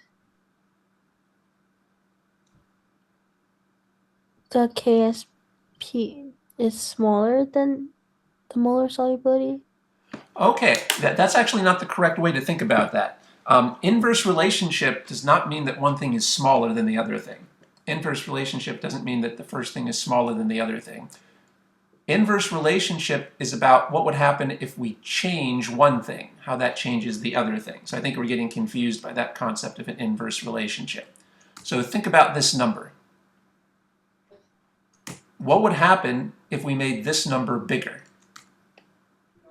If we made this number bigger, would that make the molar solubility bigger or smaller?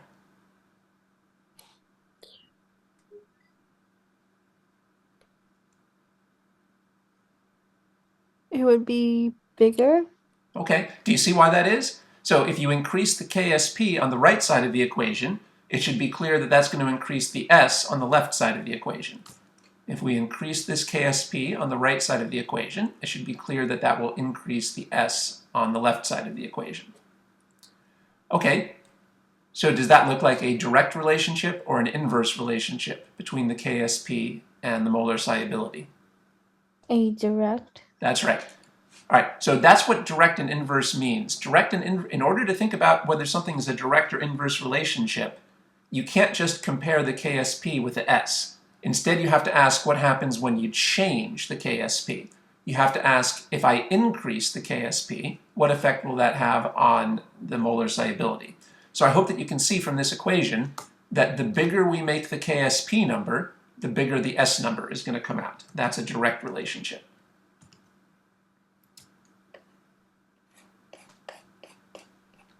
So what was the answer to this question? If we have a large KSP, is that going to tend to result in a large or a small molar solubility? A larger molar solubility. That's right. There's a direct relationship between these. There's a direct relationship. Larger KSPs give you larger molar solubilities. However, that only works if the two compounds dissolve into equal numbers of ions. When the two compounds dissolve into equal numbers of ions, then you can compare their KSP values. But if the two compounds dissolve into different numbers of ions, you cannot compare the KSP values. In fact, I can show you. So this really only works when the two compounds have equal numbers of ions. This only works when the two compounds have equal numbers of ions. I can show you why that is.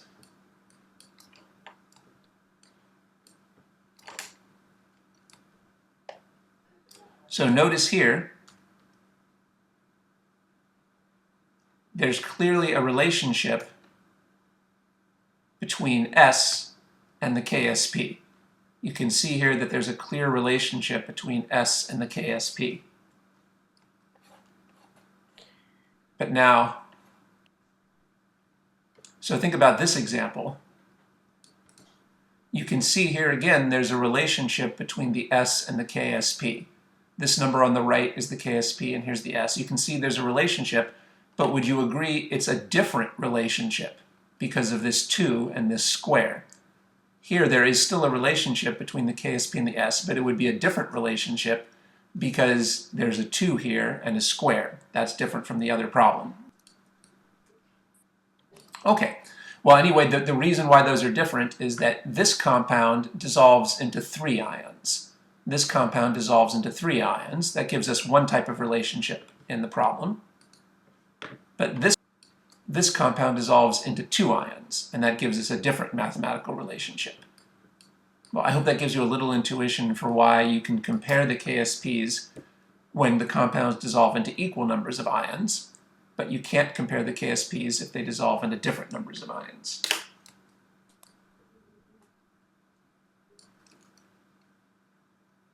So here's what it comes down to. If two compounds dissolve into equal numbers of ions, you can compare their KSP values. The compound with the larger KSP will have the greater molar solubility.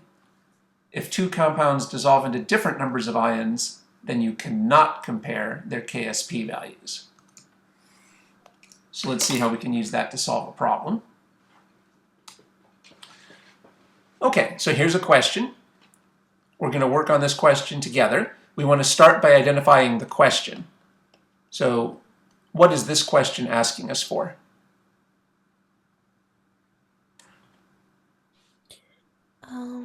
It's asking you for the most soluble. We want to identify the one that's the most soluble. Good.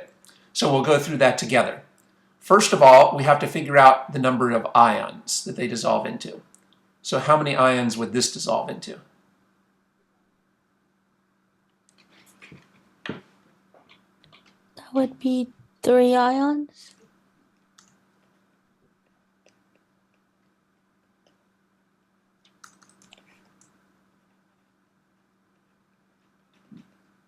That's right.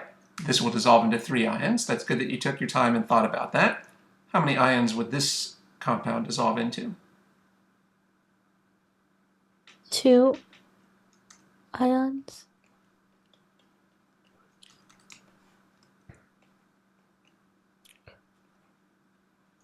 That's correct. So let's do that for the rest of these. How many ions would this dissolve into?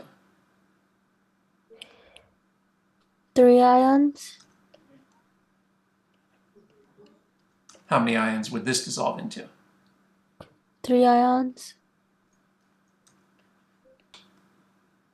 Okay, good. Maybe I'll do a different example here. How many ions would this dissolve into? 2 ions.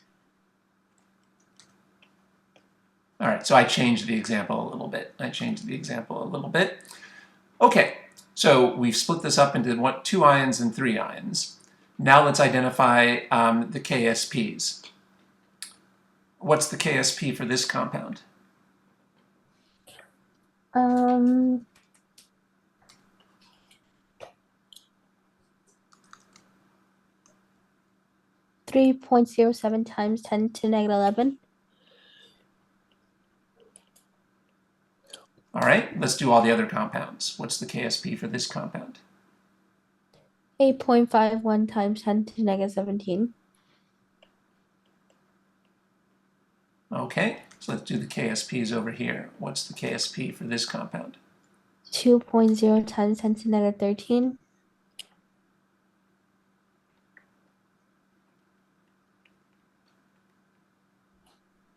And what's the KSP for this compound?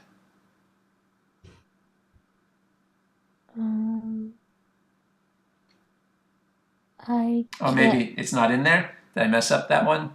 Let's see. Okay, I guess I shouldn't have put that one in there. That's not in there. So,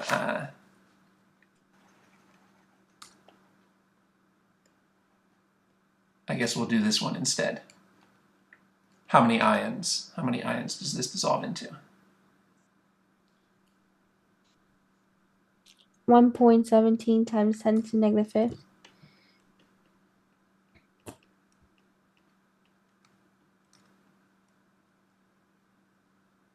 Good. But my question was, how many ions does this dissolve into? Oh, 3. Okay, so it goes in this column.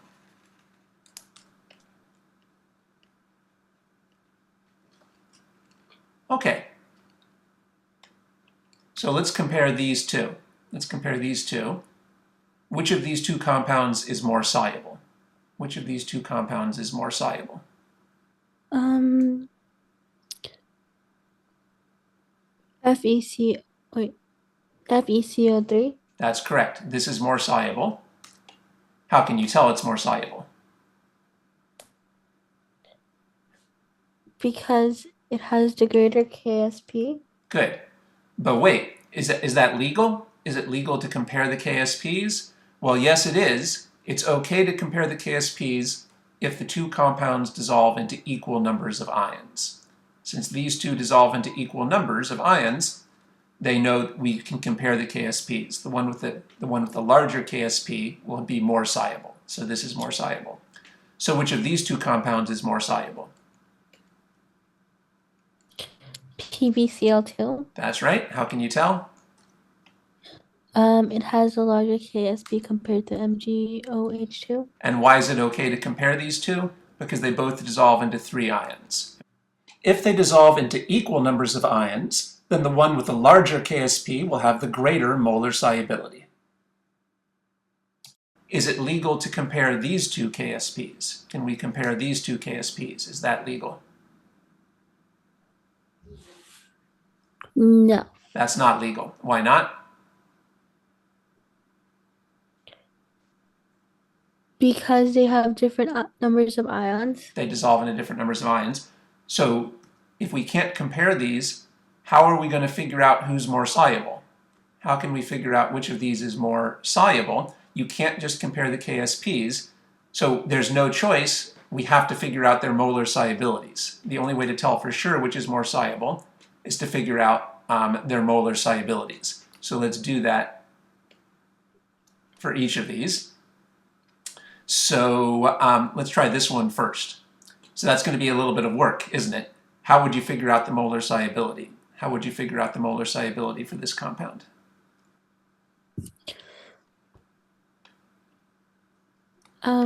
We do PbCl2 as completion arrow, Pb2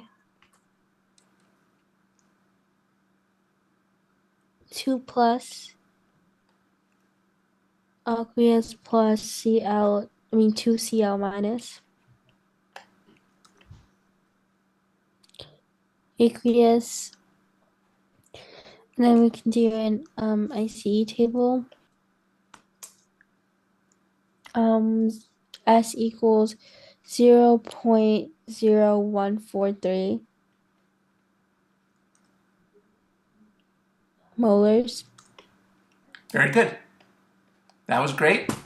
Okay, but now we have to do that all over again for the iron carbonate. Now we have to figure out what the molar solubility is for the iron carbonate. So how would we figure out the molar solubility for the iron carbonate?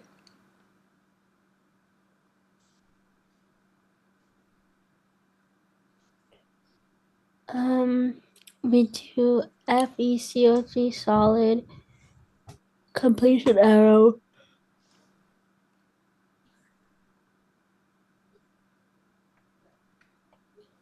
Then we do Fe minus and CO3 plus. Fe plus CO3 minus.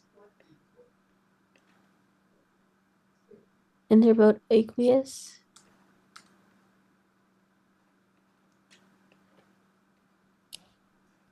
Okay, now let me give you a little help with this one.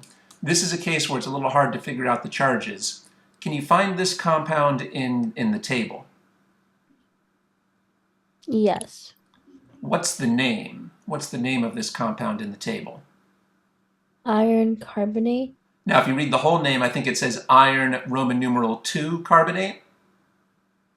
Yes. Do you know what that Roman numeral 2 means? There's 2 of them? No. It means that the charge on the iron is positive 2. We know there aren't 2 of them. We know there's only 1 of them from the formula.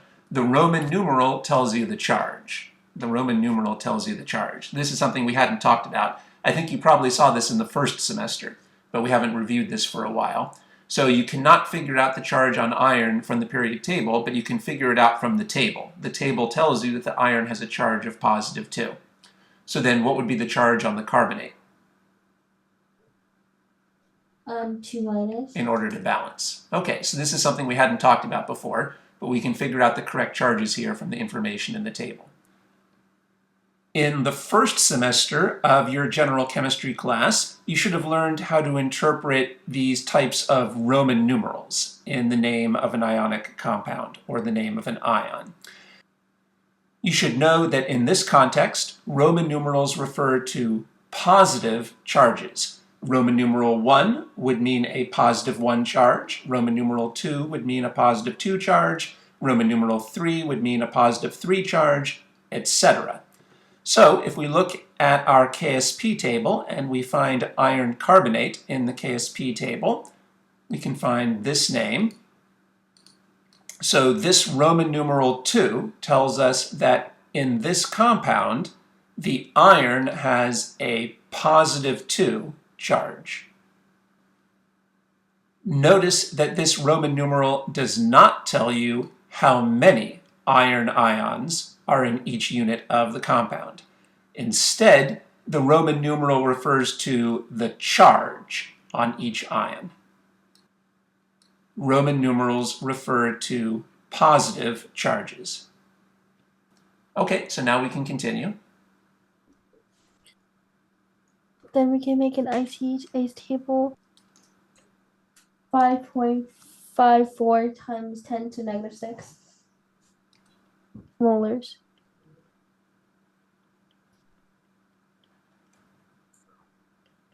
Okay, good. Now remember, we were trying to figure out who was more soluble. So can you tell me now who's more soluble? Who's more soluble, iron carbonate or lead chloride?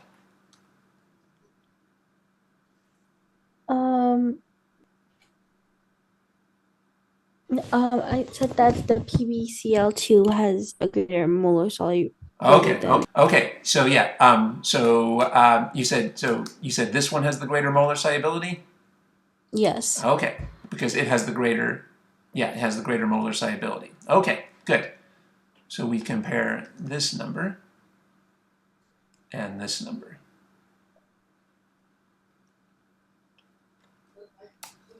So what was the answer to the question? PbCl2 has a greater molar solubility. PbCl2 is the most soluble. The question was asking who is the most soluble, so I'll put that in those terms. Okay, so let's review how to solve this type of problem. How do you figure out which compound is the most soluble?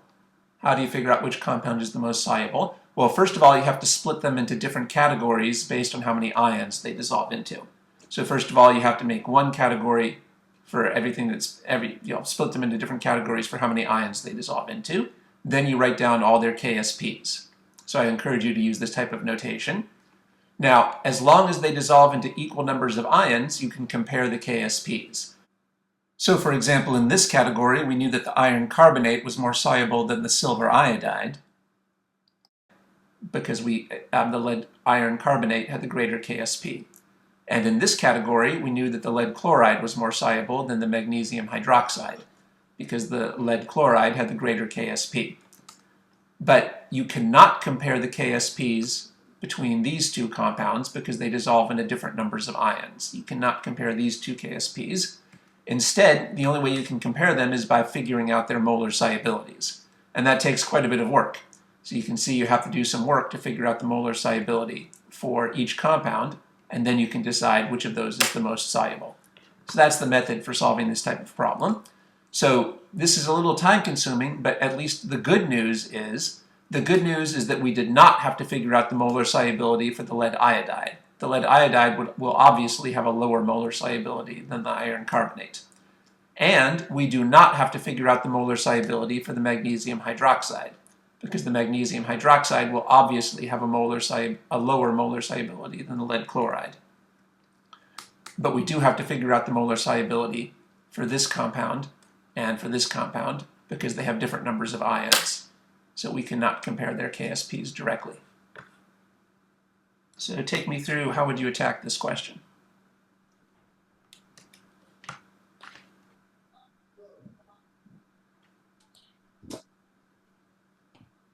AgCl, AgBr, BSO4 have 2 ions, and Ag2CR4 and MgOH2 has 3 ions. That was a good start. The KSP for AgCl is 1.77 times 10 to negative 10. The KSP for AgBr and the KSP for MgOH2 is 2.0 times 10 to negative 13. Okay, so far so good. So let's continue.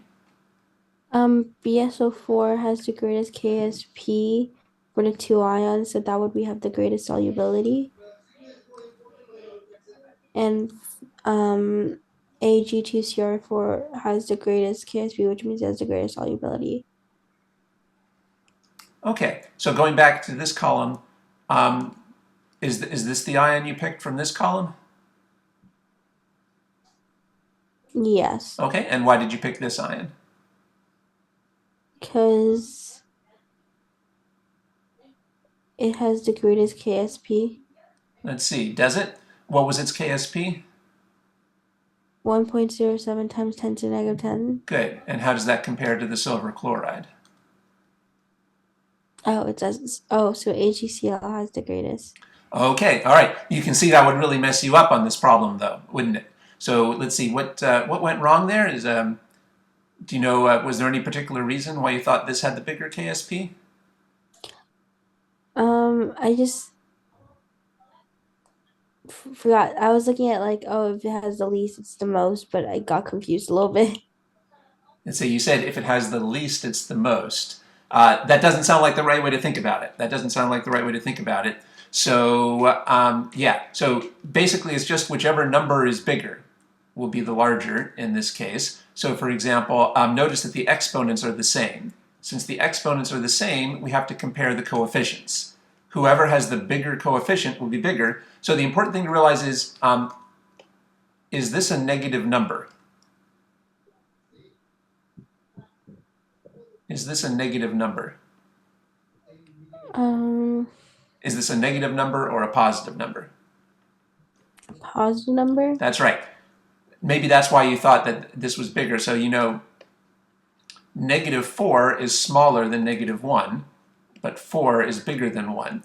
But these are positive numbers. These are positive numbers. Just because you have a negative exponent doesn't make you a negative number. Just because you have a negative exponent doesn't make you a negative number. So these are positive numbers. So you just compare them very straightforwardly. Whoever, since the exponents are the same, whoever has the bigger coefficient is the bigger number. Okay, so to review, which ion would be the most soluble in this column? AgCl. That's right. Because 1.77 is a bigger number than 1.07. These are positive numbers, so you compare them the same way you would compare any two positive numbers. Okay. Okay, and I think over here, which of these ions were you going to pick? Ag2CR4. Okay. Now what? Now we have to compare AgCl and Ag2CR4 by finding the molar solubility of each. Good. So how would you do that? AgCl, you write a chemical reaction first for AgCl, solid, completion arrow, Ag plus aqueous plus Cl minus aqueous. Okay, good. And what would be the chemical reaction for this ion? Ag2CR4 solid, completion arrow, 2 Ag plus CrO4, 2 minus. Okay, good. And what would you do after you figure out the molar solubilities?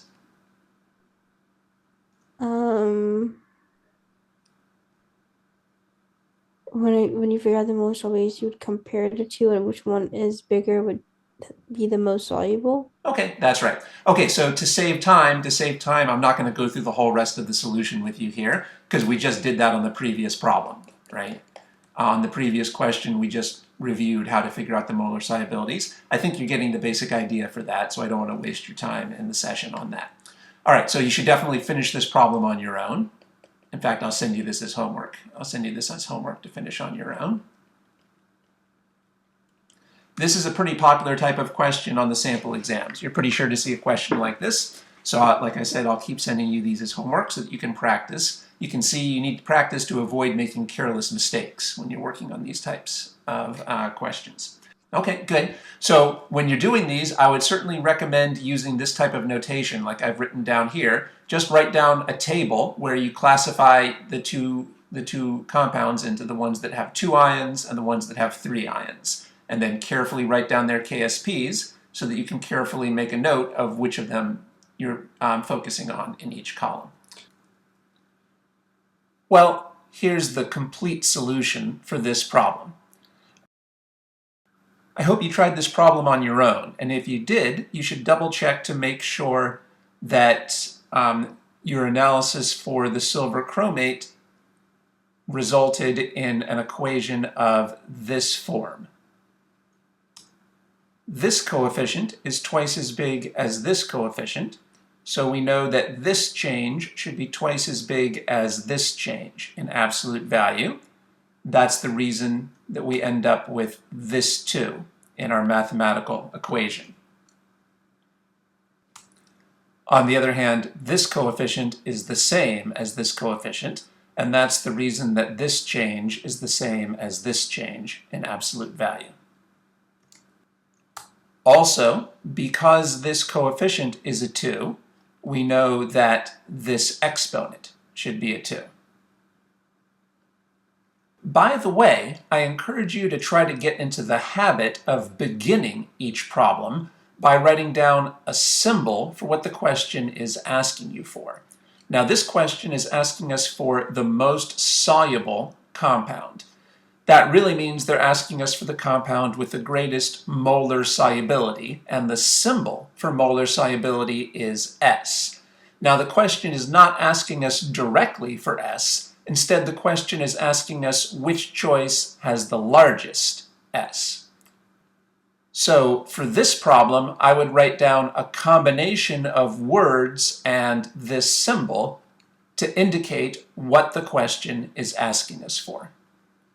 Try to get into the habit of beginning each problem by writing down a symbol, or maybe a combination of words and a symbol, that indicate what the question is asking you for. Here's another important habit to try to adopt. Every time you obtain a result from your equations, make it a habit to always write down the units for your result. S stands for molar solubility, and the correct units for molar solubility are molars. So include that unit with your result. It's a bad habit to leave out the units for your results. So if you tried this problem on your own, I encourage you to check to make sure that you included the correct units on your results. Our results tell us that the molar solubility for the silver chromate is larger than the molar solubility for the silver chloride. Therefore, the silver chromate is the most soluble compound in this problem, and therefore the correct choice for this problem is choice C. Now, I hope you can see why it is not necessary for us to say calculate the molar solubility for the barium sulfate. Since the barium sulfate breaks up into the same number of ions as the silver chloride, if we did work out the analysis for the barium sulfate, we would get an equation that takes the same form as our equation for the silver chloride. But clearly, the right side of this equation is smaller than the right side of this equation. So clearly, the molar solubility for the barium sulfate would turn out to be smaller than the molar solubility for the silver chloride. Based on that analysis, it should be obvious that the molar solubility for the barium sulfate and for the silver bromide will clearly be smaller than the molar solubility for the silver chloride, and therefore it's not necessary for us to calculate the actual molar solubilities for the silver bromide or for the barium sulfate. Based on similar logic, it should be obvious that it's not necessary for us to calculate the molar solubility for the magnesium hydroxide, because it should be obvious already that the molar solubility for the magnesium hydroxide will be less than the molar solubility for the silver chromate. Because the magnesium hydroxide breaks up into the same number of ions as the silver chromate, the equation for the magnesium hydroxide will take the same form as the equation for the silver chromate. But the right-hand side of the equation for the magnesium hydroxide is smaller than the right-hand side of the equation for the silver chromate, so clearly the molar solubility for the magnesium hydroxide would turn out to be smaller than the molar solubility for the silver chromate. So, it's not necessary for us to actually calculate the molar solubility for the magnesium hydroxide. Since the magnesium hydroxide has a smaller KSP than the silver chromate, the magnesium hydroxide will clearly have a smaller molar solubility than the silver chromate. So these are the only calculations that are necessary for us to be confident that choice C is the correct choice for this problem. So, do these compounds share a common ion? Do these compounds share a common ion? I would say yes. I would say that these share a common ion.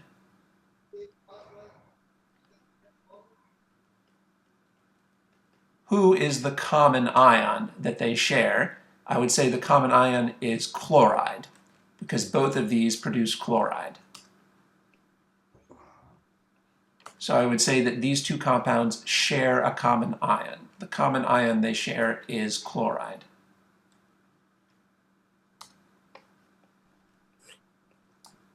How about these two compounds? Do these two compounds share a common ion? I would say no. I would say these do not share a common ion, because there's no ion that this compound that would produce that is the same as the ion from here. Does that make any sense? Do you see why I would say that this pair shares a common ion and this pair does not share a common ion?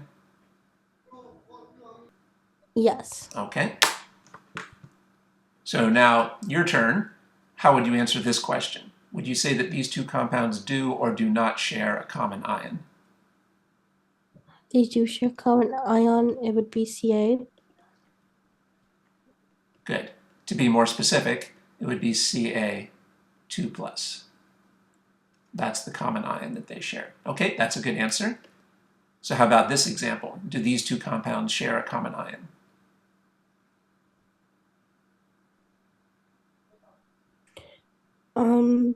This does not have a common ion.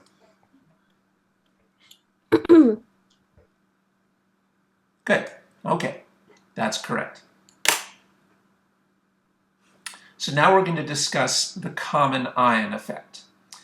The common ion effect says that if compound Y and compound Z share a common ion, then the presence of Z will lower the solubility of Y. This is called the common ion effect. You should remember your professor talking about this in class. If compound Y and compound Z share a common ion, then the presence of compound Z will lower the solubility of compound Y.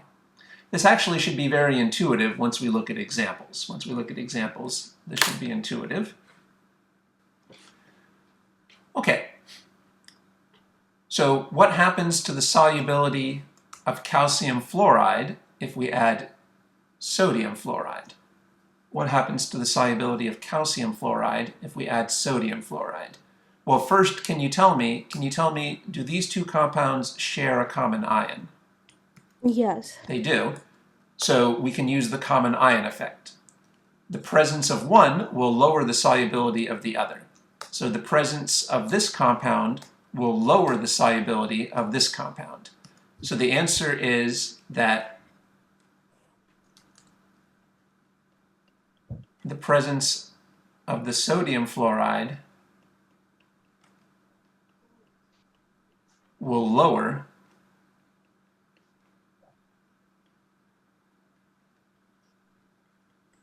the solubility of the calcium fluoride.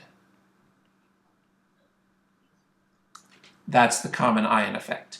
If two compounds share a common ion, then the presence of one compound will lower the solubility of the other compound. These two compounds share a common ion, so the presence of one of the compounds will lower the solubility of the other compound. In the original tutoring session, I made a mistake and miswrote the formula for this compound. The correct way to write the formula for this compound is like this: CaF subscript 2.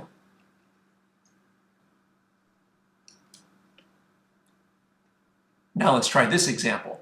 What happens to the solubility of calcium fluoride if we add sodium chloride? So let's analyze this example. So can you tell me, do these two compounds share a common ion? No. They don't share a common ion, so the common ion effect does not apply. So the answer is that the sodium chloride will have no effect on the solubility of the calcium fluoride. The sodium chloride will have no effect. Will have no effect on the solubility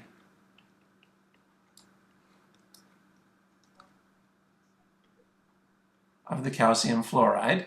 No effect, because they don't share a common ion.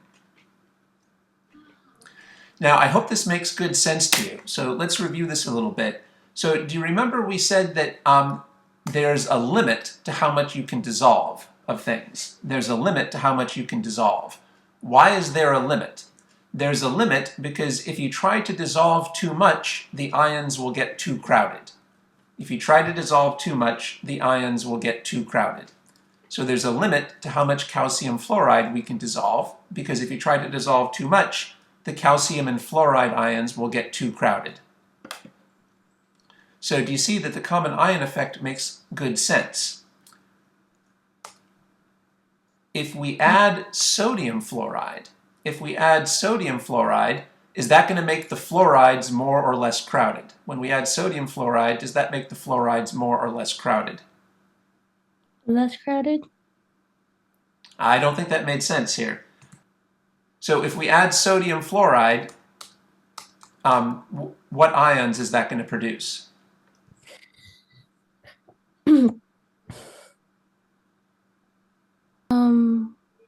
Na plus and F minus. That's right. So since we added sodium fluoride, isn't that going to make more fluorides? That'll make the fluorides more crowded because it's adding fluoride. Do you see my point? If you add fluoride from this source, the fluorides will be more crowded, and therefore there will be less room to add fluorides from the calcium fluoride. I'm just trying to explain why this makes good sense. So if we add sodium fluoride, that means there will already be a bunch of fluorides in the solution. So then that means you can't dissolve as much fluoride from the calcium fluoride because they're going to get crowded faster because there's already fluorides from the sodium fluoride. Well, I hope that makes sense. So if you add sodium fluoride, that will result in a bunch of fluorides floating around. That means there's not as much room for fluorides from the calcium fluoride. So the presence of fluoride from the sodium fluoride will lower the solubility of the calcium fluoride. We can't dissolve as much calcium fluoride because there's not as much room for fluoride anymore.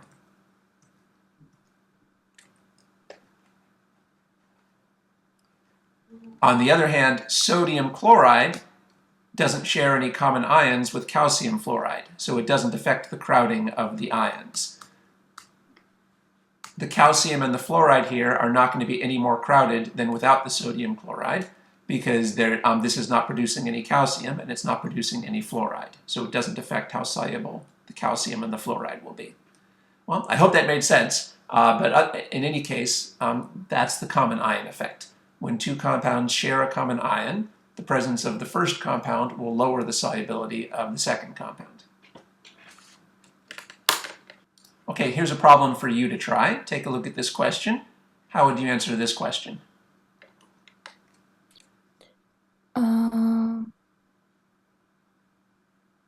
The KOH will have an effect on the solubility of MgOH2, and in the presence of KOH will lower the solubility of MgOH2 since it will crowd how much OH there is. Good. That was a good answer.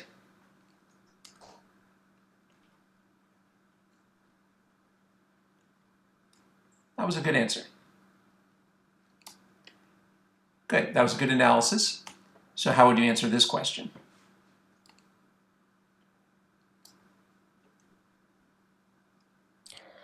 The KBr will have no effect on the solubility of the MgOH2.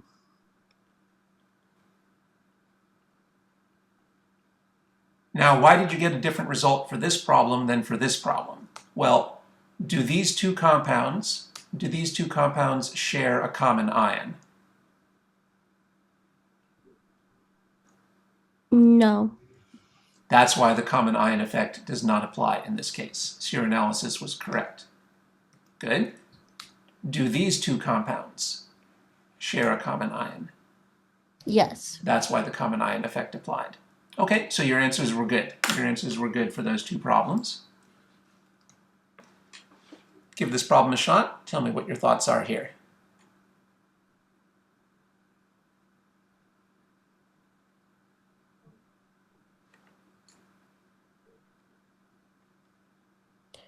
Would it be B? Okay, so tell me what your thought process was there. Since SrCO3 and SrNO3 both have the same ion of Sr, we know that SrNO3 will increase the molar solubility of SrCO3 since there'll be more crowding. So that means that it would be higher in SrNO3 than in just pure water. Okay, so can we dissolve an infinite amount of this solid, or is there a limit? There's a limit. Yeah, why is there a limit? What goes wrong? What goes wrong if we try to dissolve too much?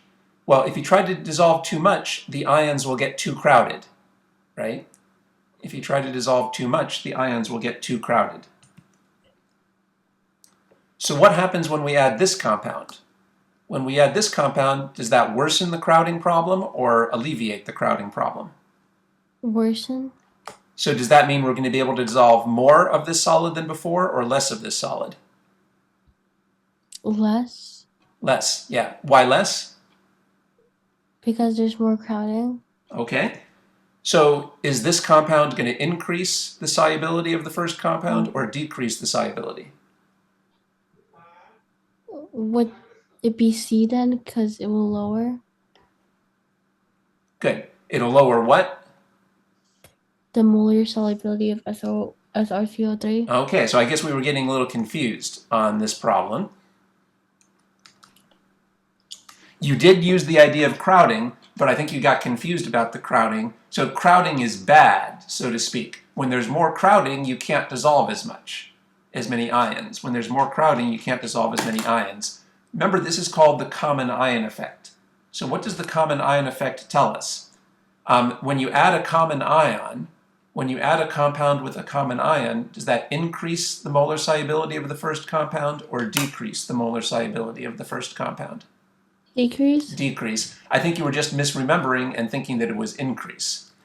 So remember, this is the common ion effect. If two compounds share a common ion, then the presence of one compound will lower, not increase, but lower the solubility of the other compound. And again, that should make good sense. That should make good sense because if we already have a bunch of strontiums floating around from this compound, there's just not going to be as much room to dissolve strontiums from this compound. I'll just repeat that one more time.